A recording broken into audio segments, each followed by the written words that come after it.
I don't need to hit, You don't need that recording. okay. You can just start the meeting. Are you muted? Yeah, it's funny, I am muted, but I'm getting feedback. Turn on No, the but speaker. you're, there, There you go. I did that last time. okay, thank you. Just double check they can hear you on Zoom. Raise your hand on Zoom if you can hear me. Okay. Yay! Okay, oh, all right, it is. 7:04. Okay, it is 7:04, October 27th. This is the Swampscott School Committee. The public is attending virtually, and we are live in room B129. This is related, these changes have been, the language on here changed a little bit. An act relative to the extending certain COVID-19 measures until April 1st, 2022, suspending certain provisions of the open meeting law, which is why we're in this hybrid state. All who can, please rise for the Pledge of Allegiance. I pledge allegiance to the flag of the United States of America and to the republic for which it stands, one nation, under God, indivisible, with liberty and justice for all.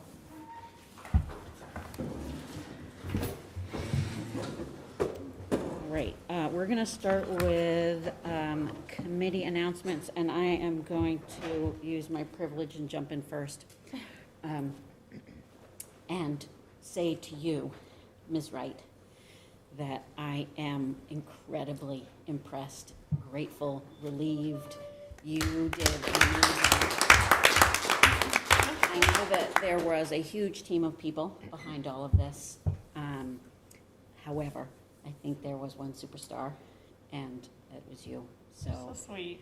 You know, I think it was about 4 years ago that you and I were sitting in having sushi in Boston right after we were accepted into the MSBA program, and you told me that you really did not want to do this, that you wanted to lead from behind.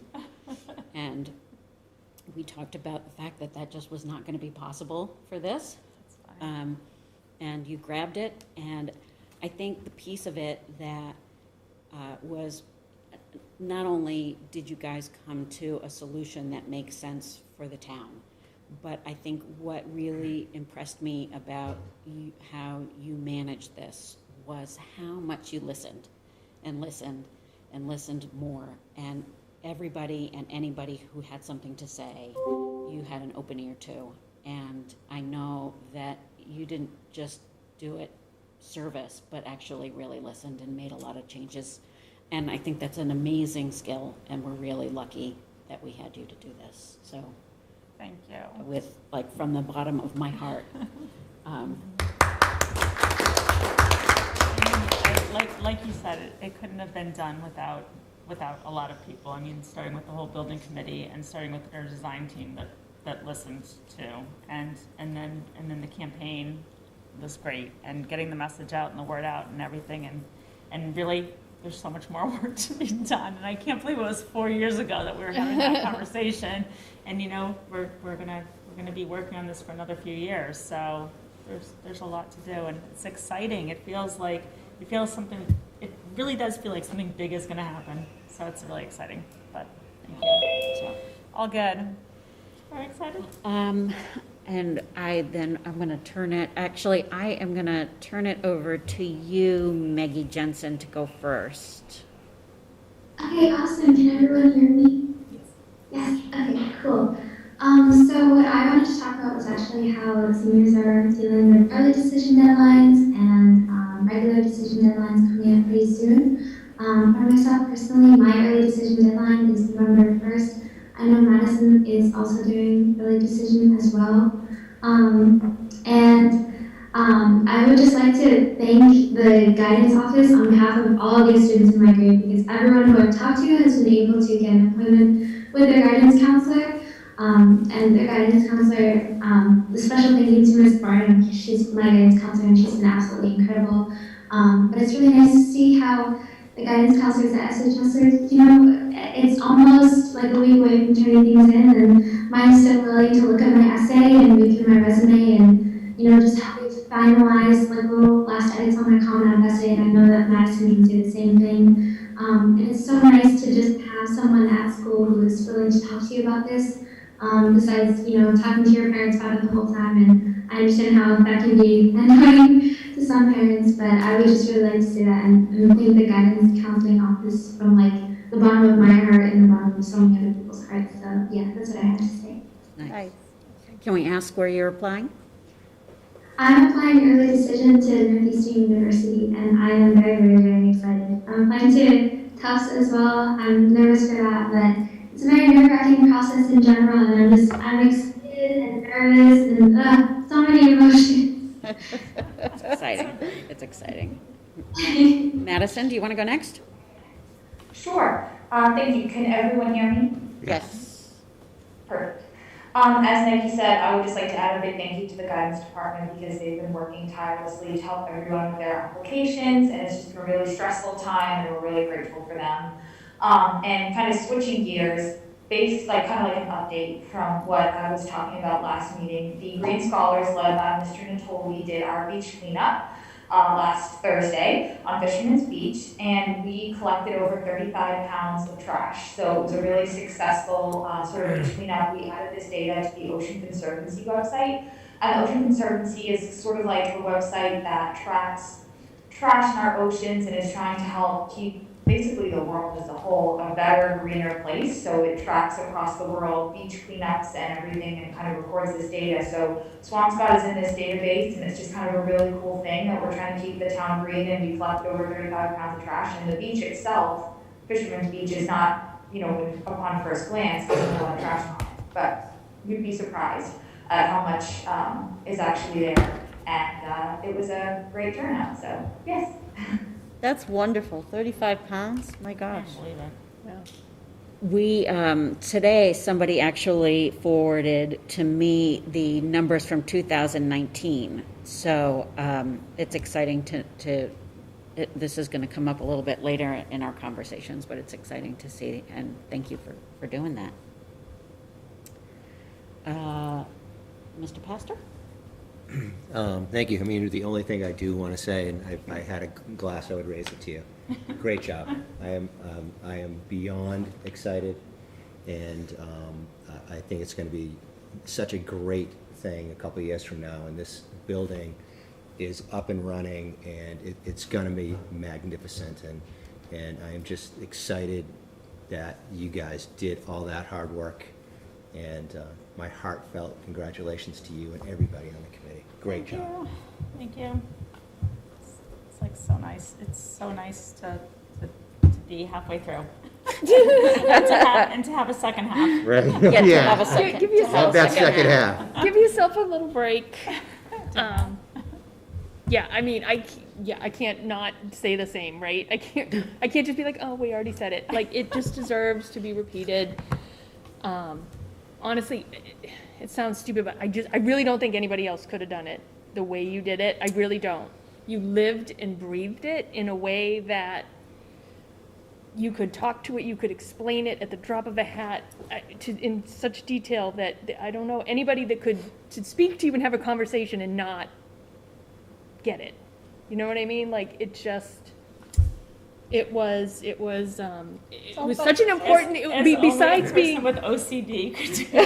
but besides being such an important project, it was also really interesting to watch you do it and to see how you did that. So I'm super excited for the town, but I'm also just really impressed. Thank you. It's been a learning process, and I continue to have so much to learn. So it's been unbelievably interesting and challenging in all sorts of different ways, just personality-wise, to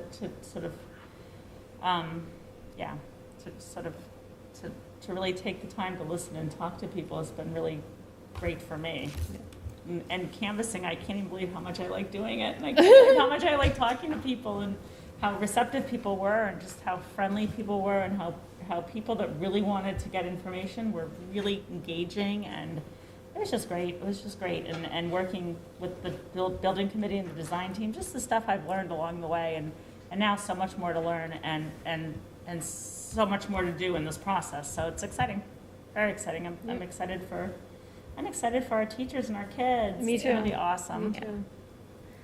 Yeah. Is this community comment? I'm going to skip to John. Okay. Thanks, Amy. Yeah, I just wanted to say that, you know, I'm very grateful that the town finally had its opportunity to vote on this. It's been a long time coming, and you know, the town was very clear about what its preference was, and I am looking forward, as a member of the committee, to, you know, really engaging going forward where we need to engage on this project. So I'm really looking forward to having those conversations. Awesome. Yep. Karen? Well, what I said, but also I just wanted to mention that I went to the drama club production last too. week, Me the too. keynote, and it was just so nice to see the kids performing again and to be back in person and to be just sitting in a, you know, in a room with other people enjoying what they put together, and it was hilarious. It was just like this little quick, fun, fast-paced farce, and they did a great job. Yeah, So- I was gonna give a shout out to the drama club and to Mr. Pierce for that performance. It was perfect, and it was funny. It was quick. It was fast paced. It was all those things that make a performance really entertaining. And I was watching the kids, and I was just so impressed. Like they're not fooling around with that face shield they had on. And like no one was fooling around with it or playing with it or pulling it off to talk. It was just like our kids are so adaptable. They're just like so awesome. It was very entertaining. I went with Karen as well. I have to say, I felt like I was having an Alzheimer's moment because it took me a little while to actually understand what was happening. And once I figured it out, it was hilarious. But it took me a little while to. I was slow going. So, as usual, Mr. Pierce picking very sophisticated work. It was just perfect for Yeah. the cast. I mean, it was Yeah. just like perfect to display their talents like that. It was like the roles were made for the kids that were in them, or vice versa. It's awesome. I also don't know if it's available on video, but I have to say, I was fascinated by the masks that they were wearing. That I had seen clear masks before, but not like these, where literally from the face forward, it was invisible, and you could see it certainly from the side. Right. But I thought, you know, there's probably a use for that, you know, for our language teachers. And I'm sure you've seen these in the special education department. Yeah, they were awesome. But they were really, it was amazing. And it was a physical show, so they were able to do physical comedy, like, and it didn't seem to get in the way. I really was paying attention to that, and I saw one performer touch it at one point, and then no one else ever fooled with it. Yeah. It was great, but I can't believe we're talking about masks, Yeah. but it was just great. All right. Anyway, that's all I wanted to say. I just wanted to give a shout out to the drama club All right. for that. All right, and so then with that, I'm going to turn it over to you, Superintendent. Do you want to share your screen and pull up my report, or? I think so.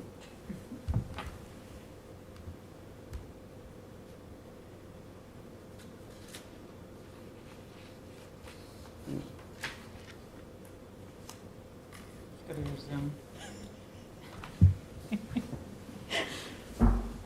Just share screen, and then pick the screen you want to share. I don't know. Pick that first one, I think. 'Cause But on the agenda is the link to Mrs. Gomdiaz's presentation. There's a link there. Just share. Click share.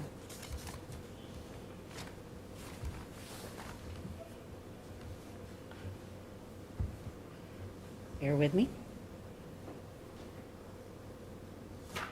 I just can you pull up your Chrome?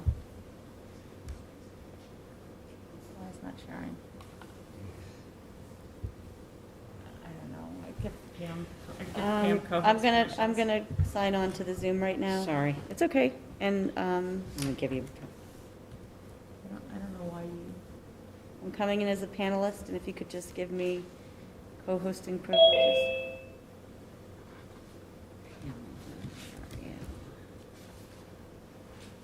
Hmm. All right, let's make sure, Just fine, yeah. so share my screen. Oh, there we go. Good. It says not host disabled participant screen sharing. Did you give me privilege? Oh, that was not, something just happened. Where did you go? I don't know, something just happened here. Oh, there you are. More. Promote to panelist. Okay. Join as panelist. I'm coming in again. And now I have see share my screen, I think. Still says. Does that mean? Shut your, Shut your. It's off, but I am not able to share my screen. Did you? It's only letting me, Oh, because Joe, it says SHS TV is the host. Can you add me as a co-host? Yeah, we got it. Thank you. Got it. Thank you Okay. very much.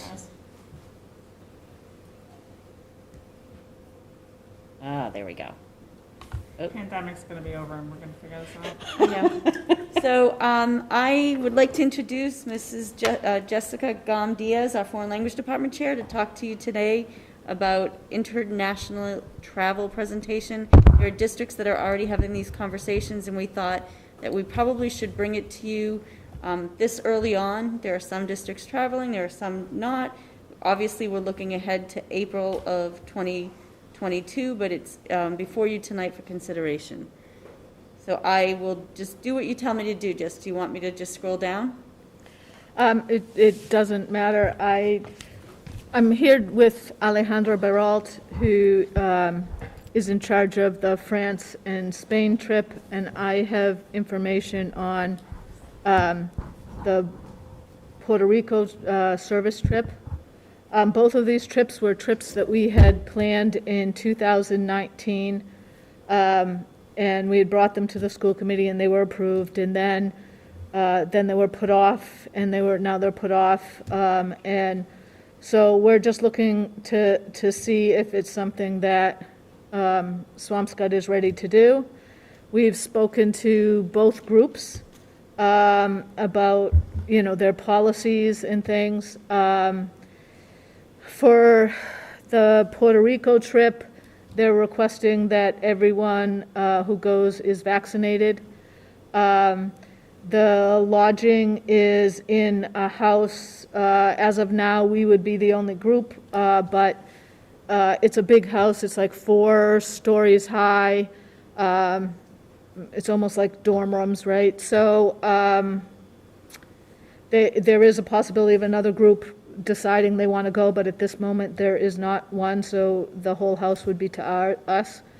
And the trip would be going into a community and helping rebuild after Hurricane Maria, which was many years ago, but they still haven't recovered.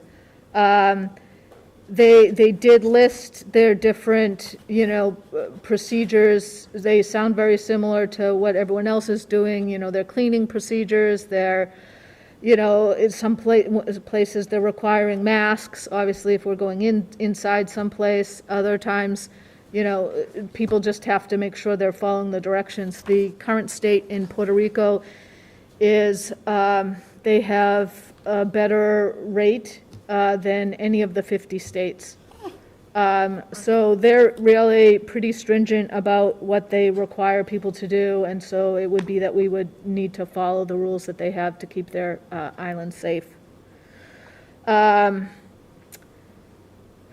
As far as calling the trip off at some point in time, what happened in 2019 was people lost their they didn't lose their $500 deposit. They got a voucher if they wanted to travel within 2 years with Global Works.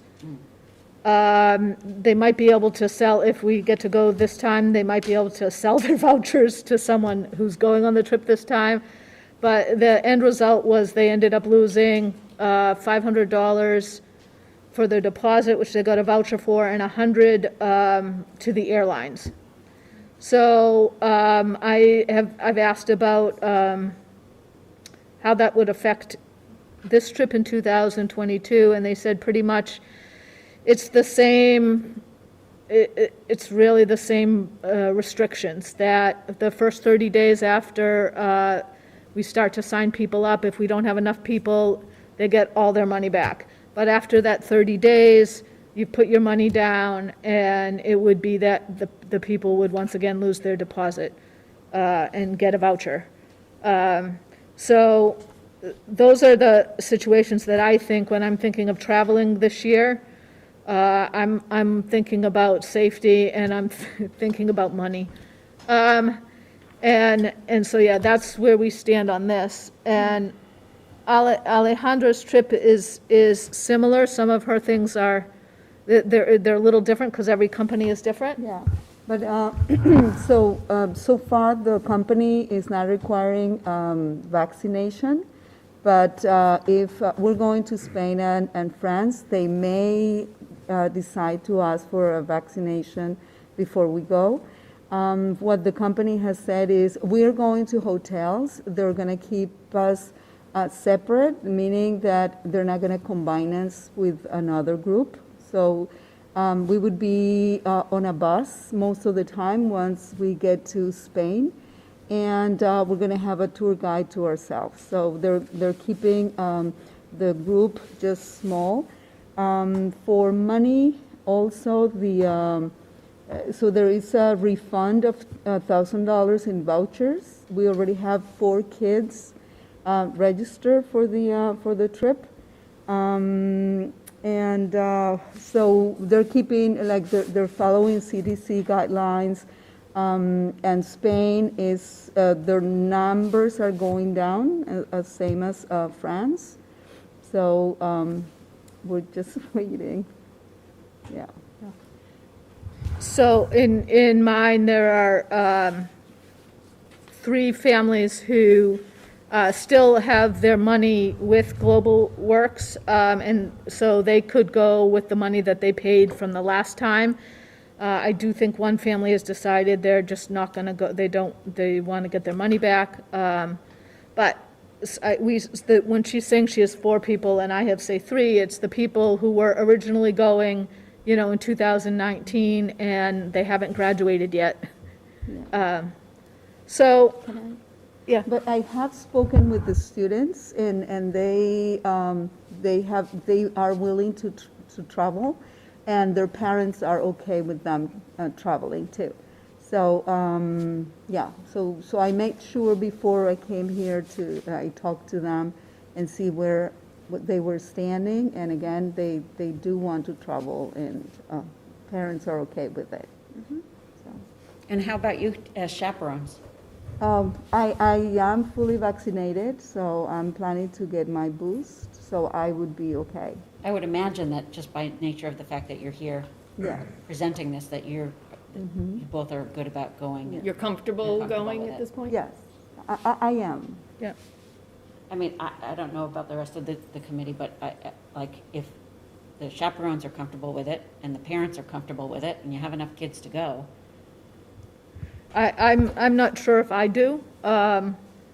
We have a really small window, which I'm going to try to argue with them. I do tend to sometimes get my way.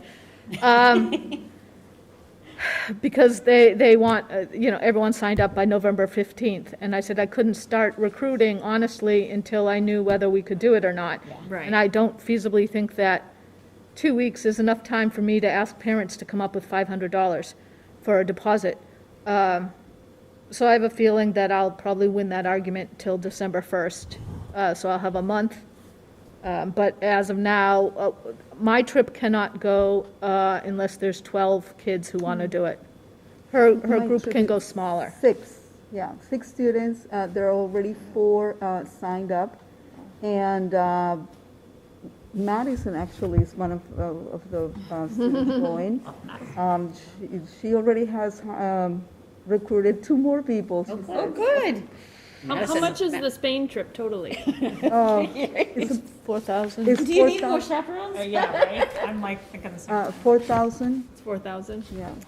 And I was gonna say, mine's 2,445 plus airfare, and airfare, unfortunately, at this moment, they gave me a quote, but they gave it for the wrong dates, and it was 1,100. So we're talking 3,600 for mine.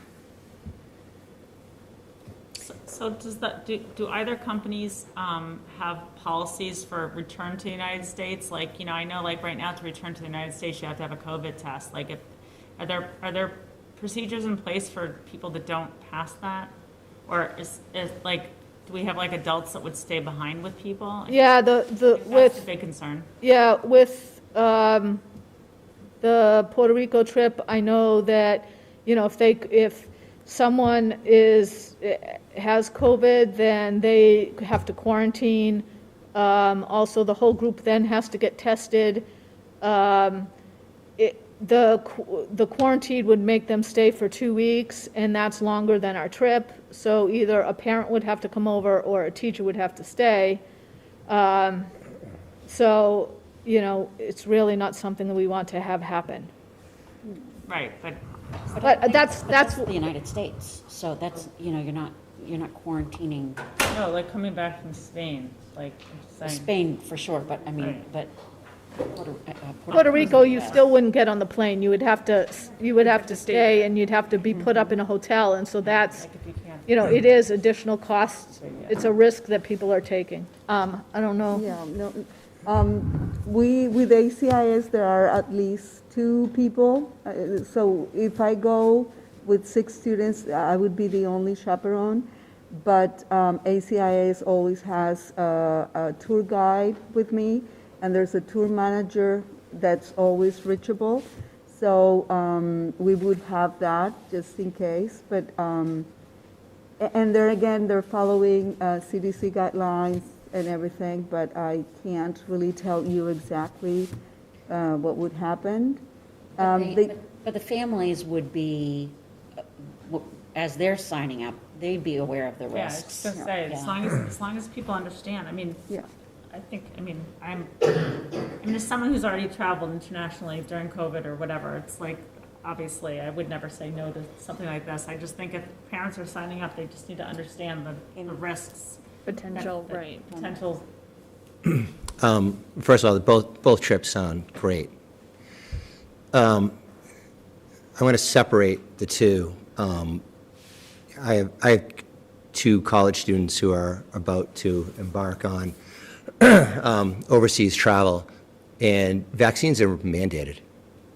And that's the only way you can, anyone from both colleges, if you want to participate, you have to be vaccinated. There's no doctor's note in the world that they're going to allow their kids to go. Granted, it's different. It's 5 months, you know. And I just wonder, and I'm asking, I'm not telling, could we, because I agree, I would never want to say no to this opportunity, right? It's a great opportunity. Can we put in that if you want to go, you need to be vaccinated? Well, I think she said you have to, right? On the Puerto Rican trip, not Spain. Puerto Rico, yes, but it was Barcelona that said no. The company has not Right. decided Right. to make it mandatory. Right, I understand about the company. I'm just wondering from our perspective whether we can mandate our students from district in order to participate in this activity, you need to be vaccinated, because that would lower the risk of someone coming down with it and then, you know, a parent has to fly or something. Go ahead. Madison just typed in the chat. My family and I attended a webinar, and the company detailed that vaccines are mandatory, and a chaperone stays behind if a student tests positive, and a parent can come over, as Ms. Gom said. That both So- trips? So is that for, She's going to Spain.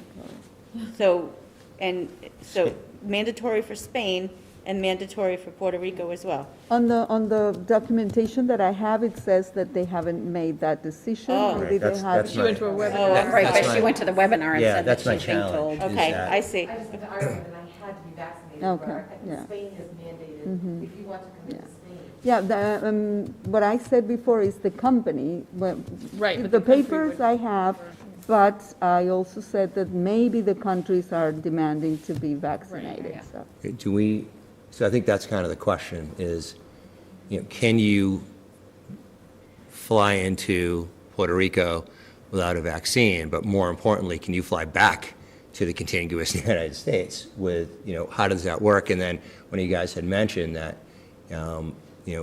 that company would have to organize, 48 hours prior to departure, vaccines for yourself and the students. No, tests.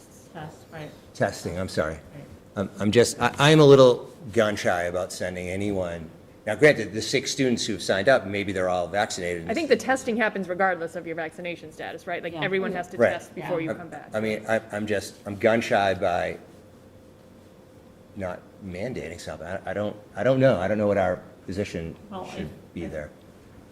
I mean, just to hear Madison say she went on the webinar, because I've been looking at trips, I mean, just trips in general, and most companies have, Countries, yeah. like, most companies are having you, tested 24 hours or to 48 hours Right. before you leave and everything, and I imagine if there's a webinar that she's going on and getting this information, I mean, I guess we have to trust the parents and the teachers to vet this on their own and make the right decisions, right? And if you don't feel safe, you don't send your kid. Yeah.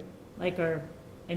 Because if God forbid you ever had to fly over and stay with your kid in quarantine or whatever, like, you have to understand that that's one of your risks. Yeah. Right. Yeah. So, and your kid has to understand that's why they're wearing a mask indoors and still being safe even though it's a vacation. Right. Yeah, I mean, Agreed. I love foreign travel, so I think the sooner we can get back to doing things like this and having these experiences, they all speak to things the kids want. And I agree at 100%, every school. by the way. I completely agree. Yeah, no, totally. Any I think thoughts, it's John? awesome. No, sorry. I just echo with, what some of the others said, that, the parents, should come into this, understanding what the risks are and just, and if that has to be repeated over and over and over again, so, no one Right. says they didn't get it, I think that's what we have to do. Yeah, I would say as long as the parents understand what the worst-case scenario is, Right. I think, like I said, I think if the teachers are willing to go, you have students who are willing to go, you have parents who are willing to let them go and to foot the bill, I wouldn't stand in the way of that, so. So what's the story? Do we have to take a vote on this? There was no vote requested on the agenda. They've already been approved for last Oh, that's year. right, okay. So if you're giving your support for them to continue to solicit, that's what I'm hearing. I think it's time to kickstart this, kickstart it. Okay, thank you. Happy for our kids. Thank you very so much. Okay, thank you. Thank you, Is ladies. this open to all high school students? Yes. Oh, good. That's great. Yeah, you and Karen are planning. Barcelona trouble. I know. Yeah, it does. Spent a lot of time in Thank you, Puerto Barcelona. Rico. Okay, I'm going to continue with Thank my you. update. Thank you. Good luck. This is just something I wanted to bring back to the committee to remind you that every building has a crisis team, and then we have a district crisis team. And in the event of an event at the school, the principals call their crisis teams together. They're made up of various people throughout their building. But what I wanted to highlight for you tonight is that as a district leader, I am required to have a district crisis team, which encompasses the principals from their buildings, but it also encompasses the town agencies, fire department, DPW, police department. And so on October 7th, we had our first meeting. Typically, I have one in the fall and one in the spring. And the crisis plans that each of the buildings have were updated and distributed to the town agencies. So they all have the updated crisis plans where CPR staff members are outlined in there, who's responsible for what. We also have medical response plans, and all of those we gave access to the town departments. We talked about at this last meeting, our improved drop-off at the middle school. If anybody has experienced it personally, this morning, because of everything going on, I was on Forest Ave at 7:45, and I used to be way up Forest Ave, and it was no time at all to get right into the middle school, even on a day with tremendous weather like today. We continue to have crossing guard shortages and issues. I continue to put out the posting for those positions. I think we are in okay shape.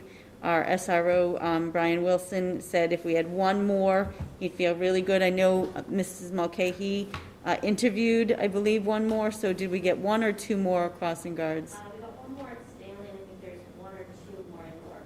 Excellent. So I will keep putting that in my communications. And then one of the things that our technology director, Ms. Mackie Knowles, showed the crisis team this time was the Go Guardian teacher and the Go Guardian beacon alert system. And our interim police chief, David Kurz, was here, and they really got to see our system within the schools of if there is a student searching suicidal ideation, a student searching for certain things that we all get alerts for. Mrs. O'Donnell, the technology specialist, actually trained our new SRO and myself, so now not only do the principals get these alerts, the SRO gets them and I get them. And they're not coming in fast and furious, thank goodness, right now, and sometimes those alerts, you know, once they're investigated, it was because it was a class project and they were researching certain things, but to share that information with the town agencies was great. I think the police department in general was shocked and in awe that we have this kind of capability within the schools. So that was just an update that we did hold that meeting, and we will have another one in the spring. The next item on the agenda is really a shout out to Dr. Bacon.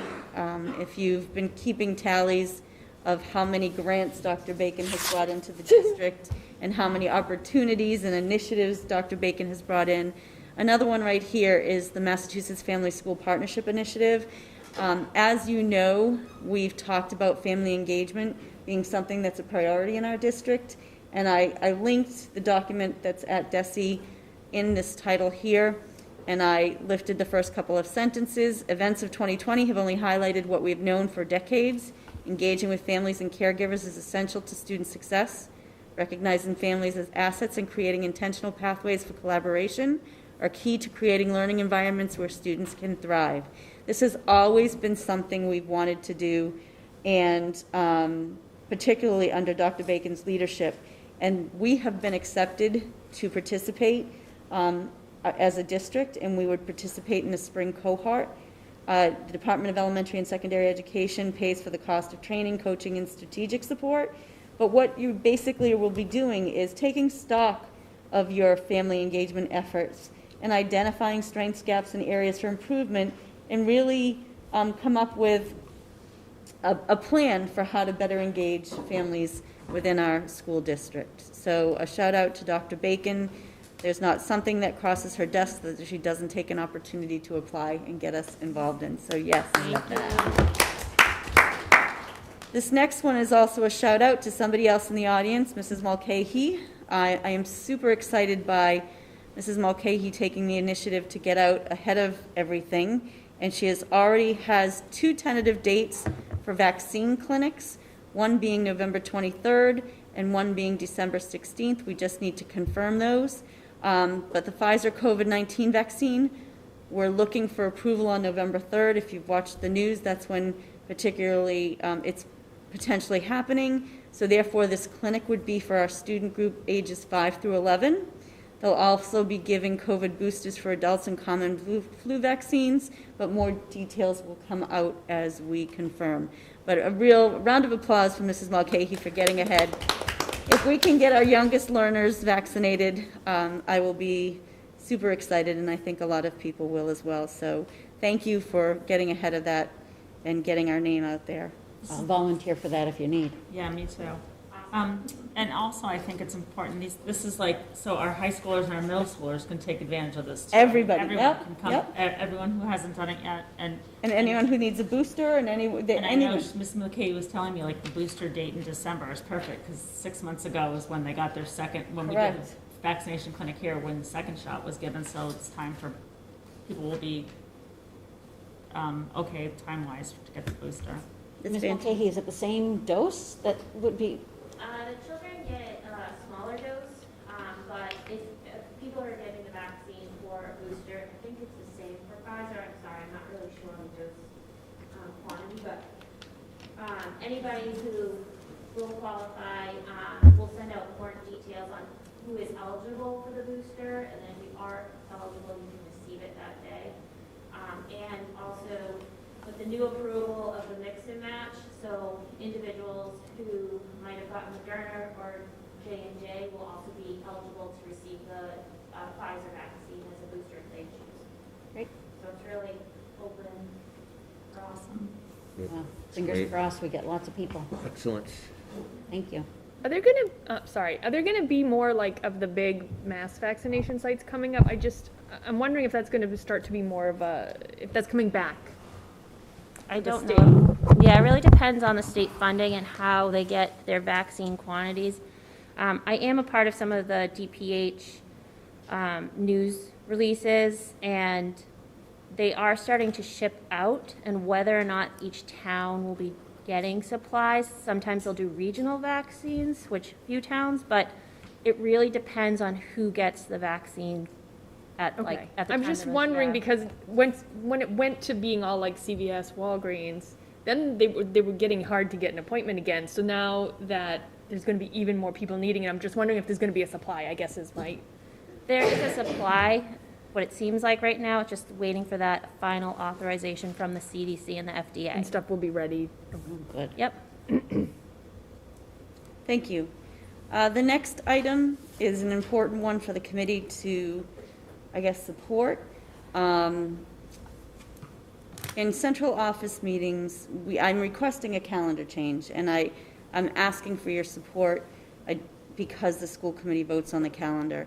We've had a lot of conversations at both leadership team meetings with the principals and the vice principals, and also at central office, about what this year has looked like. And I've talked a lot about, we've all talked a lot about learning loss, but the other important component to this is the social aspect of our students. And I sent home to families, our second graders have never had a normal school year. So there's so much time that we need with our students that my recommendation is that we do away with 5 professional development early release days, and they're listed here. December 8th, it would still be an early release day because the middle school has conferences. January 12th, February 9th, March 9th, and May 25th. Those were scheduled to be professional development opportunities, but union leadership agrees, and they're actually thrilled that I'm even making this recommendation. We need time with our students. And so I'm asking for the committee's support tonight to allow us to change the calendar to do away with those early release days for professional development. Anybody have any questions? I can't, I mean. if I you don't see have- why I would argue. If you have union leadership, Yeah. like, okay, and Dr. Bacon is, good with it, like. Everybody's okay with it, Yeah. and union leadership is okay with it as well. We all just want to be with students and just want to give them as much time as possible, and that has to be the priority right now. I know I read something in the Times recently that was not so much about spending more time with the students, but just teachers feeling, with all that has changed in the last few years, that it's incredibly burdensome to be looking at new things as opposed to really focusing on what, what their basics are. And so, for me, it sounds like a good relief for them, to be doing what they love to do. There's a host of reasons. It's just really valuable it settles them a bit, not having to worry and shift gears from teaching to go to professional development and then get ready for their next day. I just think it's the right thing to do right now, and who knows, as we visit next year's school calendar, I don't know where we'll be, but we'll reevaluate and reassess on that one. And so contractually, this doesn't change anything, it's still the same number of hours worked? Correct. Okay. Sounds kind of. And then, most of you have heard by now that Commissioner Riley announced that he's extending the mask mandate through January 15th, 2022. I have linked the information there for anyone who's interested in taking a look at that. And finally, I'm happy to report to this committee that I have 11 applications. It changed since I wrote this report. I only had 9, now I have 11 applications for our human resources manager. It's a school department position, and we posted it on October 18th. I have linked the job posting and job responsibilities here for the committee. And so I've started to review the applications. We'll put together an interview team and then schedule our interviews. So we're really excited that we have 11 candidates and some really good resumes within here. So Excellent. It's good, great to hear. And did you say you haven't developed the interview team yet? I have not. I'm still just getting through the resumes. All right. If I could suggest that Deb Becker be a part of that, that would be my preference. Oh. Deb Becker, the attorney that we've been working with at KP, Right. who has been providing HR consulting to Pam over the last, 18 months or so now? Yes. Superintendent, do you have a ballpark start date in mind for this? I do not. We did not put an end date on the posting. I kind of made it hard and fast today, knowing we would have the meeting tonight. I am going through them as we speak. I would like to get the interview team put together. I may not sit on the first round of interviews. I might come in the second. It depends how many candidates I decide to move forward. I'm hoping in the next week or so we can start getting this off the ground. Every day that goes by, HR issues are on my desk. I'm motivated, self-motivated. Well, and I just wanted to say publicly, to the extent that there are any questions regarding the article that was in the Swampscott Reporter today about the previous HR position, that all questions should be pointed to Town Hall and the Select Board, since it involves their personnel issues. So appreciate that you are moving forward. Okay, that concludes my report, and I have signed off Zoom. Don't let any grass grow there. Okay, Director of Finance, you are up next. I would like to just go on record as saying it is 7:51. The fact that I was located earlier on the agenda was not missed on me, so thank you. Are you able to bring it up? I do appreciate that. I'll go back on. I don't have a microphone, so I don't know if they can hear me or not. Do But you- I will try and project. How's There's that? one behind you. Oh, yeah, get, Ms. Seibert, do you Thank you. have share? Do you, But she's not logged into Zoom. I'm not logged into Zoom. So I'll go back on, Ms. Seibert, and share. It's okay. you Sorry. get for logging out so quickly? I know. Knew it was too good to be true. Excuse me. So I'll start talking while that comes up. So the budget process really, for us, begins in October with our October 1st enrollment. And we look at our enrollment to make some projections on staffing needs and on, per pupil expenditures, things of that nature. So we don't finalize our October 1st enrollment with DESE until this Friday. So we're taking that into account. And we've already started our first meetings. The Assistant Superintendent, Martha Raymond, and I met earlier this week just to go over some high-level things in terms of staffing and out-of-district placements and what's kind of on the horizon. We also somewhat delayed the process a little bit this year because we wanted to wait for the vote to see what type of budget we're building for next year, with swing space and things of that nature. So, and staffing and what needs might be identified as part of a transition for next year. So the goal of these meetings is always to identify needed resources to achieve effective progress for our students. And these are ongoing discussions. They focus on known and projected district needs and align really with the school committee goals. Over the course of the next couple of weeks, the superintendent and I will determine what the size and scope of the budget will be. We did get initial guidance from the town, and our calendar aligns with the town planning calendar as well. Right now, we're budgeting with the consistent 2% growth of expenses and 0.88% for new growth. So right now, we're a budgeted increase of 2.88% is what we're working towards. We haven't heard anything different at this point in time. In terms of the budget calendar, to point you to that second page that we have there. I don't have co-hosting privileges. I'm Oh, sorry, okay. Ms. Everett, so I lost it when I signed off. Are you all able to see it on your devices, the budget calendar? Yes. To click the Yes. link in the folder? Okay. I just want to point out a couple of dates to the committee. So we did schedule in a few dates for a subcommittee or committee of the whole meetings, just to update the committee on the progress of the budget and allow for input from the school committee prior to the finalization of the superintendent's recommended budget. In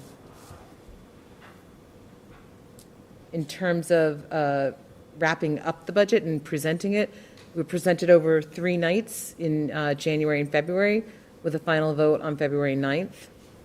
Really, if you have the calendar up on your screen, below where it says school committee questions submitted in writing, those dates are kind of set in stone. Those dates really can't change. Those are your school committee meetings, scheduling the public hearing, and by town charter, we have to have it to the town administrator by February 10th of 2022. And then the rest of the dates down there align with what is known at this time. You know, annual town meeting right now is slotted for May 16th. The warrant would close on April 13th. And the Finance Committee review would occur between, late February to mid-April. And as in past years, we will be invited to a Finance Committee meeting to discuss and explain our budget in detail to the Finance Committee. So I'll pause to see if there are any questions, but we did slot in 2 dates for Committee of the Whole, Wednesday the 17th of November and Wednesday, December 8th. Both of those aligned with school committee meetings. I think they still do. I saw that there were some meeting dates changed potentially. The select board, there is one date that's in flux that the select board asked if we could, if we were flexible about it. Okay. And I know Maureen is working on that as we speak. Okay.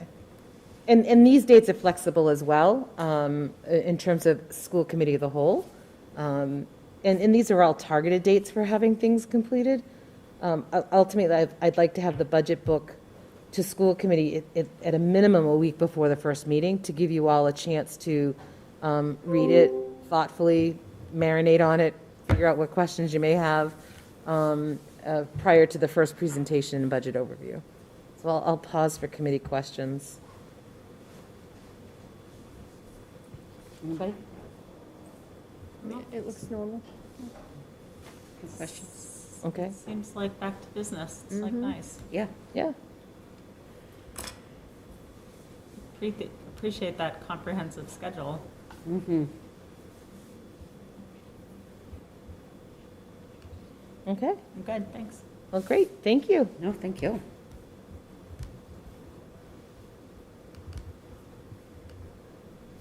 Okay, so we are moving to the Director of Teaching and Learning and some textbook disposal.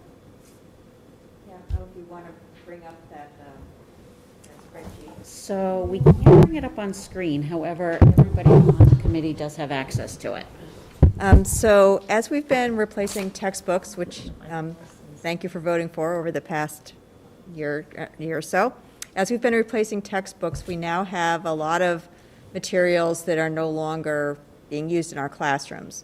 So we'd like the committee's endorsement to declare these as surplus materials and allow the Director of Finance and myself to work to dispose of them in accordance with Mass General Law.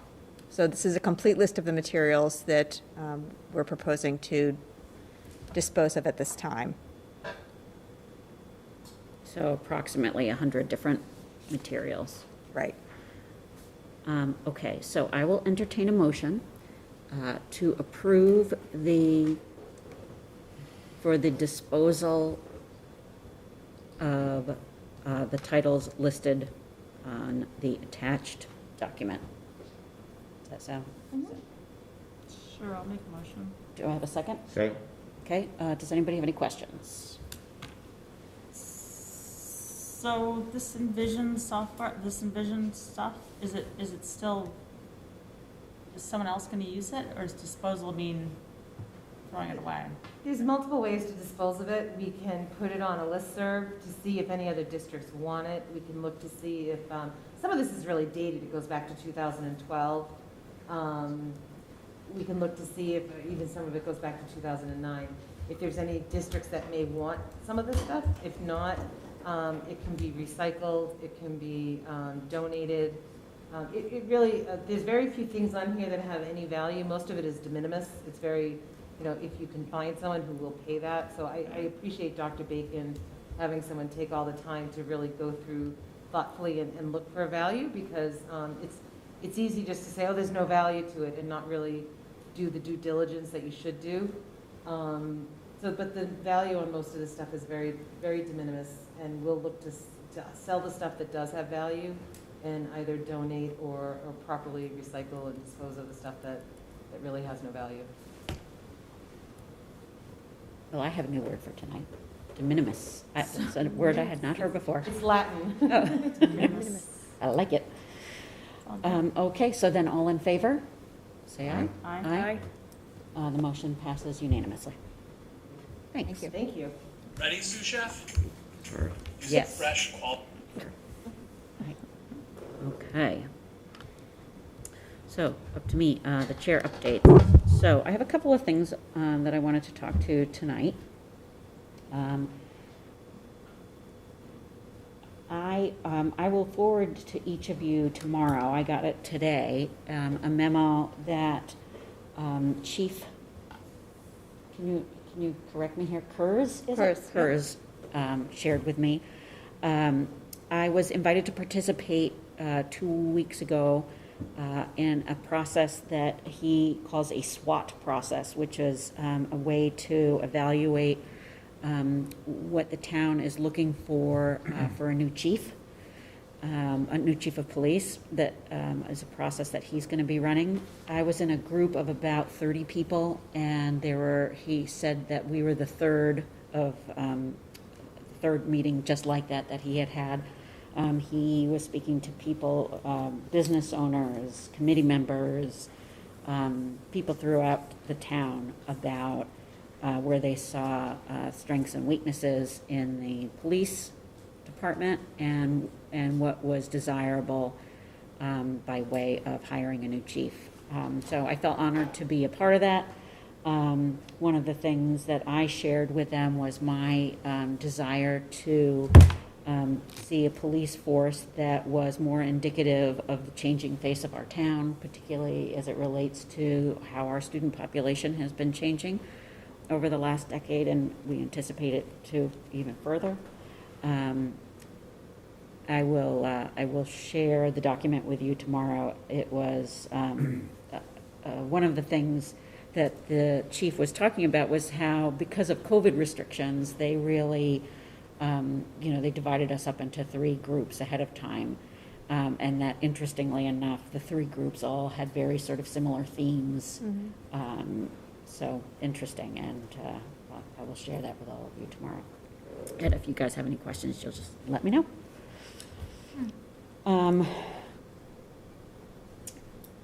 So the second thing, one second. So I wanted to talk, Glenn and I started a conversation earlier today.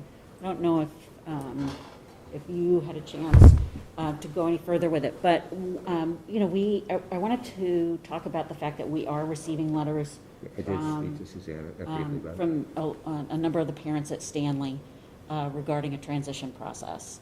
And, you know, I think there were some questions that we had, and it was interesting to hear what you just said, Ms. Seibert, about budget and the budget building process. And just trying to figure out where this lives. And if this is something that the school building committee is responsible for, if this is something, I mean, ultimately, this is our district, and I know that the buck stops with you, superintendent. But as something nobody's ever worked on, or I shouldn't say that, as something that nobody has worked on in a few decades, you know, I think we just have a lot of questions about how, who owns this, and how we make sure that the right people are involved. So. Well, I would say that, you know, as the lead educator in the district, of course, I'm going to be involved in making decisions. But I do think, and Suzanne, correct me if I'm wrong, this falls under the school building. Swing space is part of the school building committee's responsibilities. Yeah, so we have an OPM who's done this for other districts, right? And so we're not reinventing the wheel. Like, we have never done this as a district ourselves, right? So we don't really have experience, but she does, and plenty of other districts have done this. They've put kids in modulars, they put kids in other, you know, consolidated schools, they've used rental spaces. I mean, sometimes they even move kids to neighboring towns that have schools available, right? So things happen all the time, right? And so we're still working out some final plans that we'll be able to share with the community as soon as we can share them, right? But I think, like, as far as planning, we're going to take care of the tactical stuff and sort of thinking about what the spaces are and who's going to be in those spaces, right? And then it's going to be up to the educator, like, or how many people can be in those spaces, let's just say. And then it's going to be up to the educators, like, Stanley teachers, obviously, and probably the district leadership and all three principals, because it is going to be, it's not going to just impact the Stanley families. It's going to impact Hadley and Clark families as well. I mean, we're a really small district, and so we're gonna let you know how many kids can be in what spaces, right? And then the district's going to say, well, then we're going to put these kids here, and these kids here. Like, the district and the teachers are going to figure out what the best way is to keep students, or where to put students. I'm just, like, trying to say that this is really important. I mean, when I think, like, myself, if I were thinking about kids, you know, and maintaining their relationships with the current school they're in is really important, right? So I think a priority of the district, I'm just speaking out of turn because we haven't had this conversation, but I'm sure a priority of the district is, you know, the 3rd and 4th grade students, they're so used to their friends and their teachers. Like, it makes sense to keep 3rd and 4th grade Stanley kids together and with Stanley teachers, because they've been anticipating having those teachers for a long time. Versus incoming kindergartners, they don't know those teachers maybe, and maybe it's a good time to start integrating them with Hadley students or with Clark students, or however we do it, right? So the district is going to be looking at ways to balance kids in classes, right, and where to put kids and teachers, right? And I think that the important thing is wherever students are, they're going to have nursing, they're going to have gym, outdoor space, they're going to be associated with the school in some manner, so that they have the same services. Like, no one's gonna not get services, right? Everyone's going to still get the same services. But I think across the district, like we've talked about, you know, if we had to not have a music room and an art room at Hadley, for example, because kids needed to be in those as classrooms, then you know, that'll impact Hadley students as well as Stanley students, and art will be delivered in classrooms. You know, we'll just have to, but I think that my whole point is the district is going to make educational decisions, right? And I think it's really important that the Stanley, you know, we've been talking all along about having some sort of transition teams, right? And I know parents are starting to talk about that too, because we've been talking about it. Like we need to start talking about what it's going to look like for kids, and how we're how we're gonna make this a positive experience for kids and teachers, and what is transportation gonna look like, or what is their school day gonna look like, or how are they gonna keep the Stanley School identity? Those are all really important community discussions, and I think really important with the Stanley community, and probably with whatever school they're partnered with, it's gonna be important with that community too, to sort of work together to integrate kids together, right? But I think like so the school building committee is gonna take care of the facility. The educational team is gonna take care of the educational spaces and how education is delivered, and they're also gonna, be considering social emotional well-being of the students, and then the parent and the community part is gonna hone in on that piece too, like the social emotional part and the experience and helping with the transitions, and then we're gonna figure out all sorts of other things we're not even thinking about that we're gonna need, like Where- like the Where best. does the money live? Yeah, is that all? Yeah, so the money lives a little bit in. It's gonna live in both budgets. Okay. It lives in. I mean, short answer, but that at least lets us know it's Yeah, not. so we anticipated, so when we did the 3011, which is the big financial budget for the school building, we anticipated certain costs, right? So those are built into what we thought we might need for this, and then the district's gonna have to own things like operational things, and if we need to do some renovations for some spaces, or just some, like, I'm not exactly sure, Martha Seibert, So some of it definitely will live in the budget for the new school project, because Right. that is part of the 3011, as Mrs. Wright said. But part of it lives in our operating budget. If the way we stratify kids and classrooms and cohorts requires us to have another teacher, that's going to live in the operating budget. Sure, right, yeah. If the way we stratify things causes us to say, what, we want an extra of this or an extra of that, that's going to live in the operating budget. But the other costs associated with the cost of any swing space or things like that, that's going to live in the school building project budget.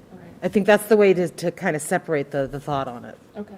Yeah. So obviously, it'll be something that we talk about when we go into the committee of the whole and budget discussions, but I would imagine that, this is going to present to us like a pool of money that we don't quite know yet what it is. So we haven't been able to be definitive about this space because the vote hadn't passed, right? So there's no way to sign contracts or make plans, right? Because you just can't do that until you know it's going to happen, right? So now in the next hopefully in the next couple of weeks, this all gets solidified, right? And then we have a really good understanding of what it's going to look like. Okay. I mean, the people that have been working on it, we sort of do have an idea of what it's going to look like, right? We're sort of thinking big picture, but it's coming. It's not even like a big surprise, but it's just you just don't want to put the cart in front of the horse. Okay. Yeah. I'd say probably in the next 30 to 60 days, those type of things will and more into focus. Yeah. I mean, I think it's just really important, the district, I think the message needs to come out from the district over and over and over again. And even I've heard Mrs. Norton talk about this. She's a second grade teacher at Stanley, over and over, we're going to keep teaching your kids, and we're going to keep loving your kids, and we're going to keep we're going to still do our job, and we're going to do our job wherever we do it. And we're excited to do it in somewhere that might even be nicer than the spaces they're currently in, or at least not any worse than the spaces they're currently in. And they're just I think it's important that the district is I mean, these kids have had a lot of disruptions, and it's going to continue. There's going to be disruptions, but to make this experience feel like a bonding experience for kids, or something that's to look forward to or feel good about, that they're doing this to get the new school for their little sister or whatever, just to have positives from this. It doesn't, to use the word displacement, this already sounds negative instead of relocating, or it's just how I think the district's going to have to send a lot of messages out and really reassure people that these are things that people are thinking about, the best ways to put kids together and to maintain communities and build new communities. That's all, and that really does have to be the district with community feedback. Am I saying too much? No, I was just going to say that the conversations I had with a number of Stanley families prior to the vote was just that, Yeah. For me, I'm always going to be an educator first. And being an educator first means that I care about kids. And I would maintaining as much of that Stanley community as we can with their teachers and their, aides and their tutors. That is our goal. And it's our goal to give them the best learning environment we possibly can. I've seen the emails, probably not all of them, but I do have to send a family communication that I do have to ask for a little bit of patience right now. We have been working on plans for months, but nothing has been solidified. We didn't know what the outcome of the vote was going to be, and they will be the first to know when something is ready to go. Yeah, But I think that's the most important thing. Regardless of what my title might ever be, I'm always going to be a teacher. And as a teacher, I went into this business because I care about kids. And that's not going to change when we make these plans, these swing space I plans. think like just reassuring families that they aren't gonna dictate where their kid's gym class is, but they're certainly gonna help their kid adjust to the new gym class and ways to, and we're gonna work together on those type of things that we can work together on. And things we have to let the professionals do, they'll do, and things that the building committee has to let our professionals do, they'll do. Well, I know, for me, it's Right. new, like, I was not aware that the OPM, is working specifically, like, has done, Yeah, that there is a person who works this through in lots of districts. yeah. So It's having just- somebody it's- who's experienced like that. Yeah, they told me we have to think about closing a school and moving stuff out, right? Mhm. And taking down a school and taking some of that stuff with us, Mhm. probably not all the stuff. And we have to even decide what stuff is going with us, which is, it's gonna be really hard for a lot of people. Yeah. I mean, it's big, there's a lot of stuff going on and, there's a lot of stuff. Yeah, and not necessarily the time to let it sit, like when Michonne closed and the contents of that sat for quite a while. Right, yeah, things will not be sitting. We don't have time for them They to will sit. not, they will not be sitting. Yeah, so, yeah, there's a lot of planning that is going to go into it, and I'm sure that superintendent will have a designated team of people really working on this, from now until it happens, And for then- sure. Yeah. Okay. Yeah, I know, Any- sorry, it's no, probably not no. completely satisfying. No, It's it makes a lot more There's a lot of sense. information Yeah. that I didn't know. Anybody want to ask anything, chime in? That was great. Thank you, Susan. Okay.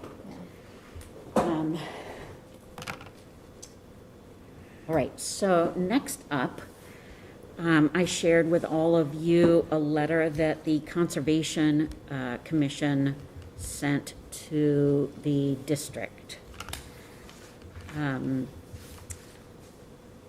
as well as town, Mr. Fitzgerald and Ms. Strauss, regarding a decision that they have made to ban the use of balloons in public spaces.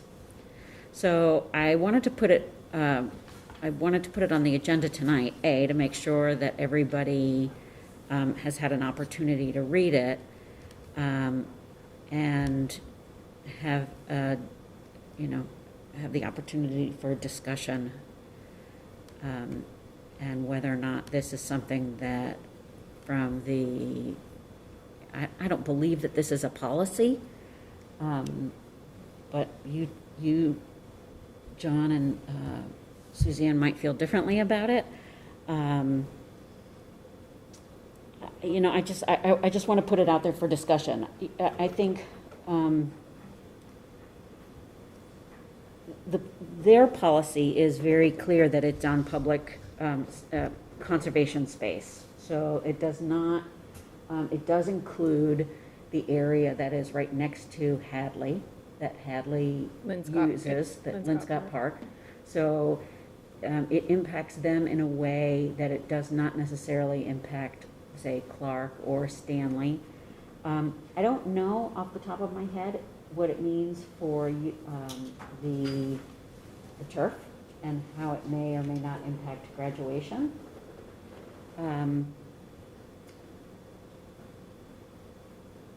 Anybody want to?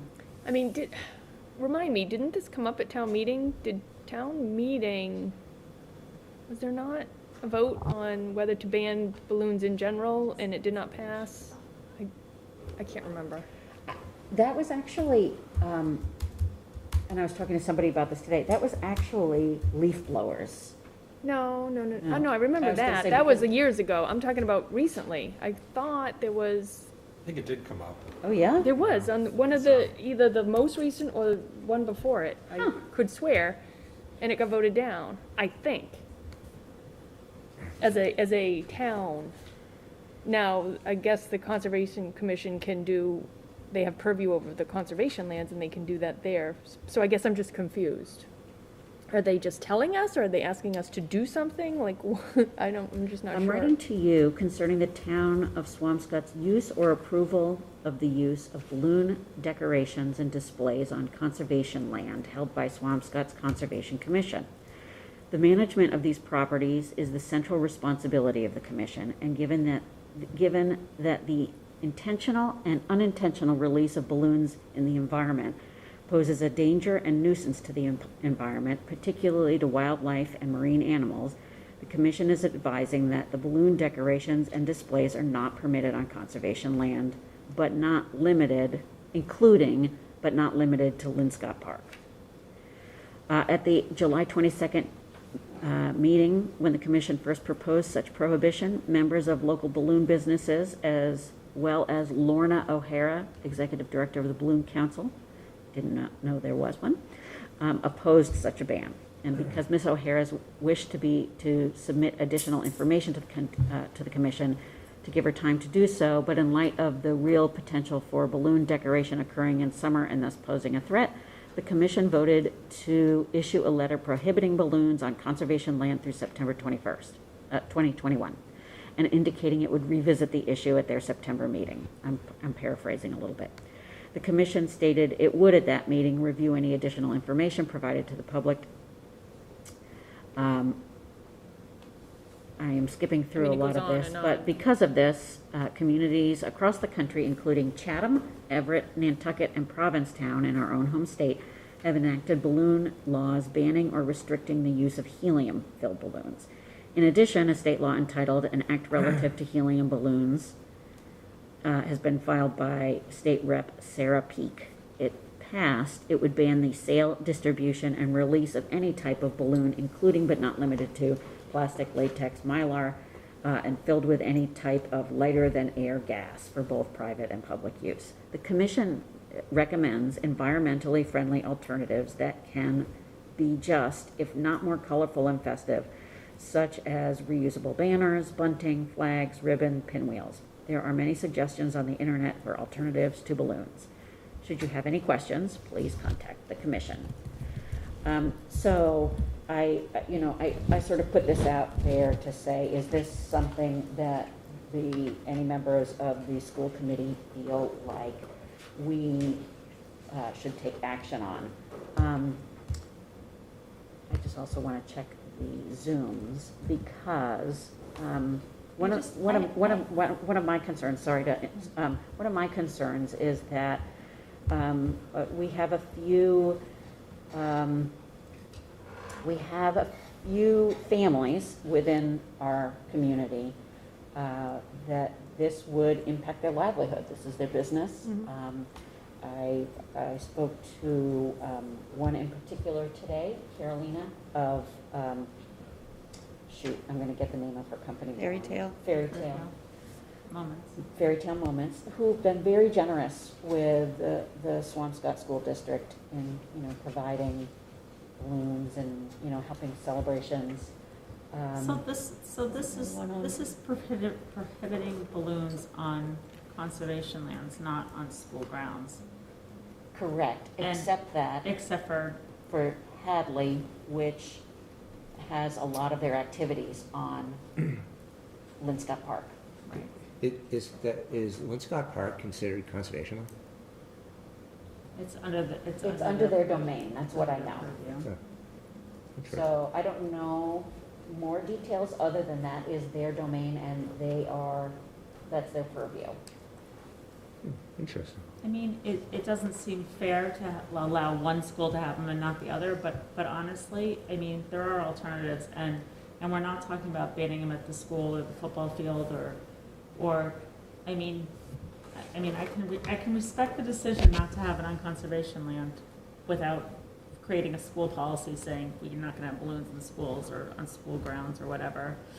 I mean, I like the idea that people could think about when they have balloons, you know, deflating them and throwing them away, or popping them and throwing them away instead of having them float away or disposing or leaving them, especially Mylar. I mean, I get it, but I mean, yes, it's unfair. This is another good reason why we're putting all the kids together in one school. Exactly. That's right. Exactly, Miss Ray. It just speaks to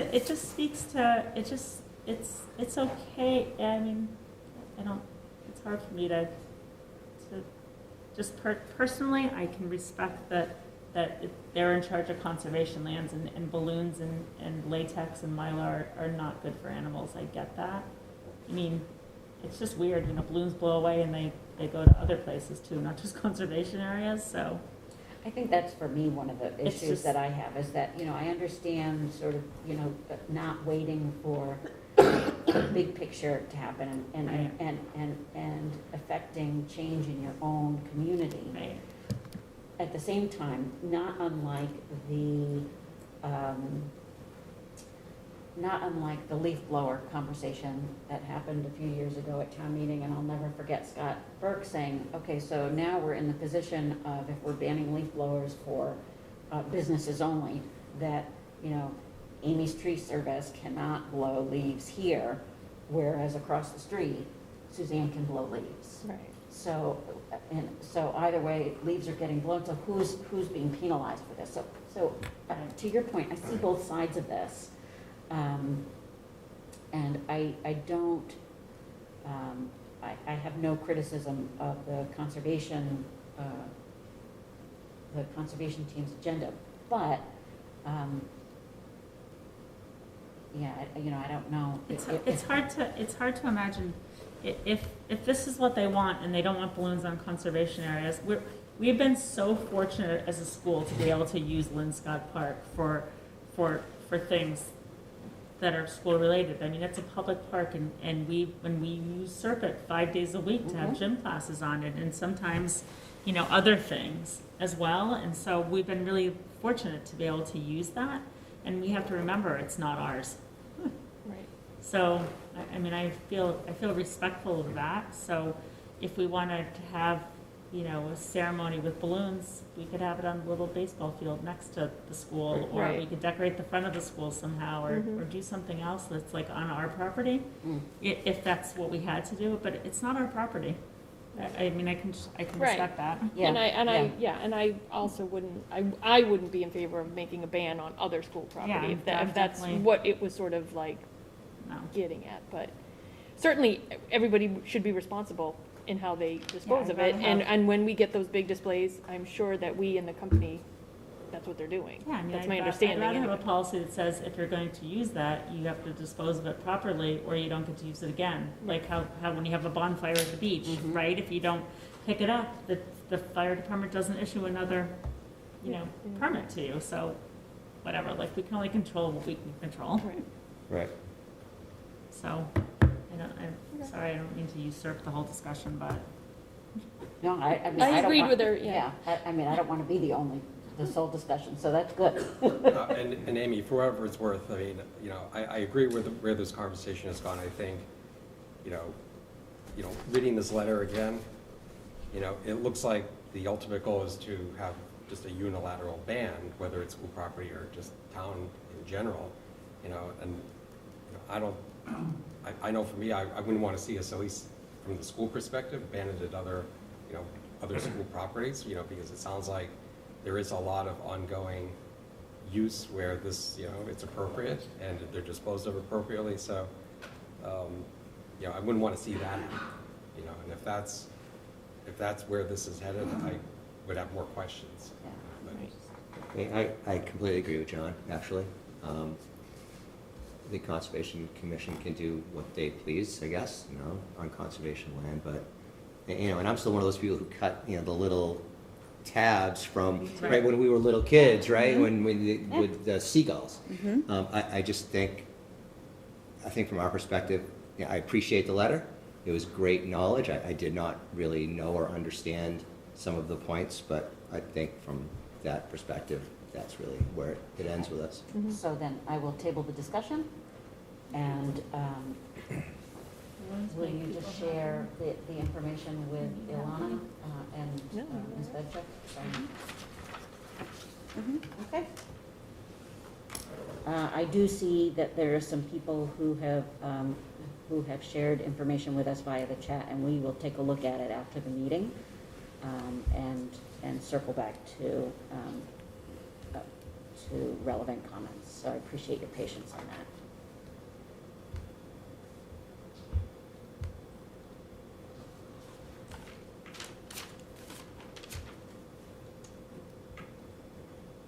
Okay, and I'm gonna table the next one, which is the vaccination issue. This was something that I had put on the agenda for tonight as a placeholder, just in case we needed to.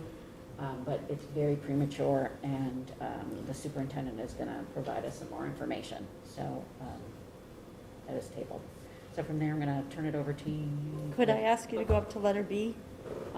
So the proposal was that Wednesday, November 17th, go to December 1st, and Wednesday, April 6th, move it to April 13th, because it should be the 13th, the second week. So those were a couple of changes that Mrs. Karen was requesting. Okay. Thank you for pointing that out. I was not so eagle-eyed. Does everybody see those dates? The 17th to December 1st, and the 6th to the 13th. And she'll adjust the document and just make sure everybody has the current one. If anybody has any concerns about those dates, can you let Ms. Karen know? Otherwise, I'm going to assume that they are fine. Thank you. And thanks for... Sure. Well, I'll get yelled at in the morning. Yeah, I know. I know who's the boss. Okay, so policy subcommittee, school building committee update. Well, I mean... Is there any update? Obviously, the update is the school is going to get built. That's the update. And so we haven't resumed public meetings yet. The first one will be November 9th. I'm pretty sure November 9th will be the first public meeting. So see you all then. And then policies. So is that you, John, both of you? Yeah, so John and I, we've had some subcommittee meetings to discuss mandatory masking of high school students participating in extracurriculars or sports. And that triggered us to think that we should have a COVID testing policy, because we are doing pool testing, so we should have a policy that sort of addresses that we have this in place in school. And so we took a policy that some other districts are using, and we wrote some text to match what we're doing. And it talks about it's going to be filed under EBC, which is the temporary COVID policies. And I could just read the first part. The Swampscott Public Schools will implement routine COVID-19 safety checks as part of its overall health and safety protocol and COVID-19 and variant risk mitigation strategy during the pandemic. Procedural information will be provided to the Swampscott Public School community and will reflect guidance from the Massachusetts Department of Elementary and Secondary Ed, the Centers for Disease Control, the American Academy of Pediatrics, and the Swampscott Department of Public Health. COVID-19 safety checks, in parens, pool testing objectives. Identify COVID-19 positive students and staff in order to contain the spread of COVID-19 and allow our schools to remain open safely, and inform district decision-making related to COVID-19 risk mitigation. So the routine COVID-19, oh my God, I deleted a sentence. So it's supposed to say the routine COVID-19 pool testing something. I forgot what it was supposed to say. During the COVID-19 pandemic, the Swampscott Public Schools is implementing a COVID-19 testing program for students as part of its overall health and safety protocol and COVID-19 risk mitigation strategy. Routine COVID-19 safety checks, also referred to as pool testing for COVID-19, is when several people's specimens are tested in one batch, saving time and resources. It's an efficient and cost-effective way to detect COVID-19 in a school or a class. Testing will take place at school during the school days. Students can continue to come to school while awaiting safety-checked pooled results. They do not need to quarantine while awaiting results. If a safety-check test result is negative, then all people in the batch are negative. If a safety-check test is positive, the students in the group will be administered follow-up testing with a second sample collection at school with a rapid antigen test, the Binax Now or an equivalent test, or individual PCR testing as necessary. Parents and guardians will be notified if their child is in a positive pooled test. Will only be notified if their child is in a positive pooled test. The program is available to all pre-K through 12 students at no cost to them. Testing is available for all participating students. Students will not have to pay for any fees associated with either the pooled testing or subsequent follow-up tests required for individuals included in a positive pooled sample. Greater participation in the pooled testing program will allow districts to quickly identify positive cases, quarantine them, and contact trace to prevent further spread of COVID-19 in the school community. This will help students remain in school for in-person learning. Participation in this program is voluntary, yet strongly encouraged, regardless of vaccination status. All parents, guardians will be asked to fill out a COVID-19 testing consent form and indicate either an opt-in or opt-out. There shall be no penalties if a family does not return the form. In order to support responses from parents and guardians, there shall be both an electronic consent form and, if necessary, hard copy consent forms are available. And that's where we can stop the policy, except for if you skip down to privacy. There's a paragraph about the Commonwealth utilizes a technology platform system run by the DESE vendor, which meets HIPAA and FERPA privacy protections. And samples will be used for COVID-19 testing only. And only approved school administrators will be able to view results. And so that's the policy that we think we should have for pool testing. And then the red language in here is something we've been discussing, like as we move from outdoor to indoor sports, do we mandate that student athletes and those students participating in extracurricular activities are mandated to have pool testing? Is that something we were comfortable doing? And I know we started to have a little bit of a discussion about this before, and I think some of the concerns were, I don't know, you guys can talk about what the concerns were. I know we talked about this, and do we want to do this? Because it keeps our sports, it will help keep our sports from not having to miss games and things like that. It'll help the drama club and maybe the band and things like that are practicing inside in close contacts and high respiration volumes or whatever the droplets are. I mean, as they can stop practicing outside and have to start practicing inside, are these things that we want to consider to mitigate any spread? Or not? Or is there something else we can do? I'm just throwing it out Everybody? there. First of all, thank you for doing the hard work on this. I am of the view, although I'd love to hear what everyone else has to say, is it just seems so simple to me to participate in the pool testing, and that keeps the community safe. That's really what this is about, I think, is keeps the community safe. And it's simple, it's easy, there are checks and balances if there is a positive result.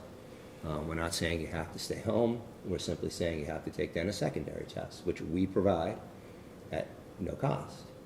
And I think it's really about the community that we want to continue to build and have a positive community, and I just think if you're going to participate in extracurriculars, it's a privilege to do that.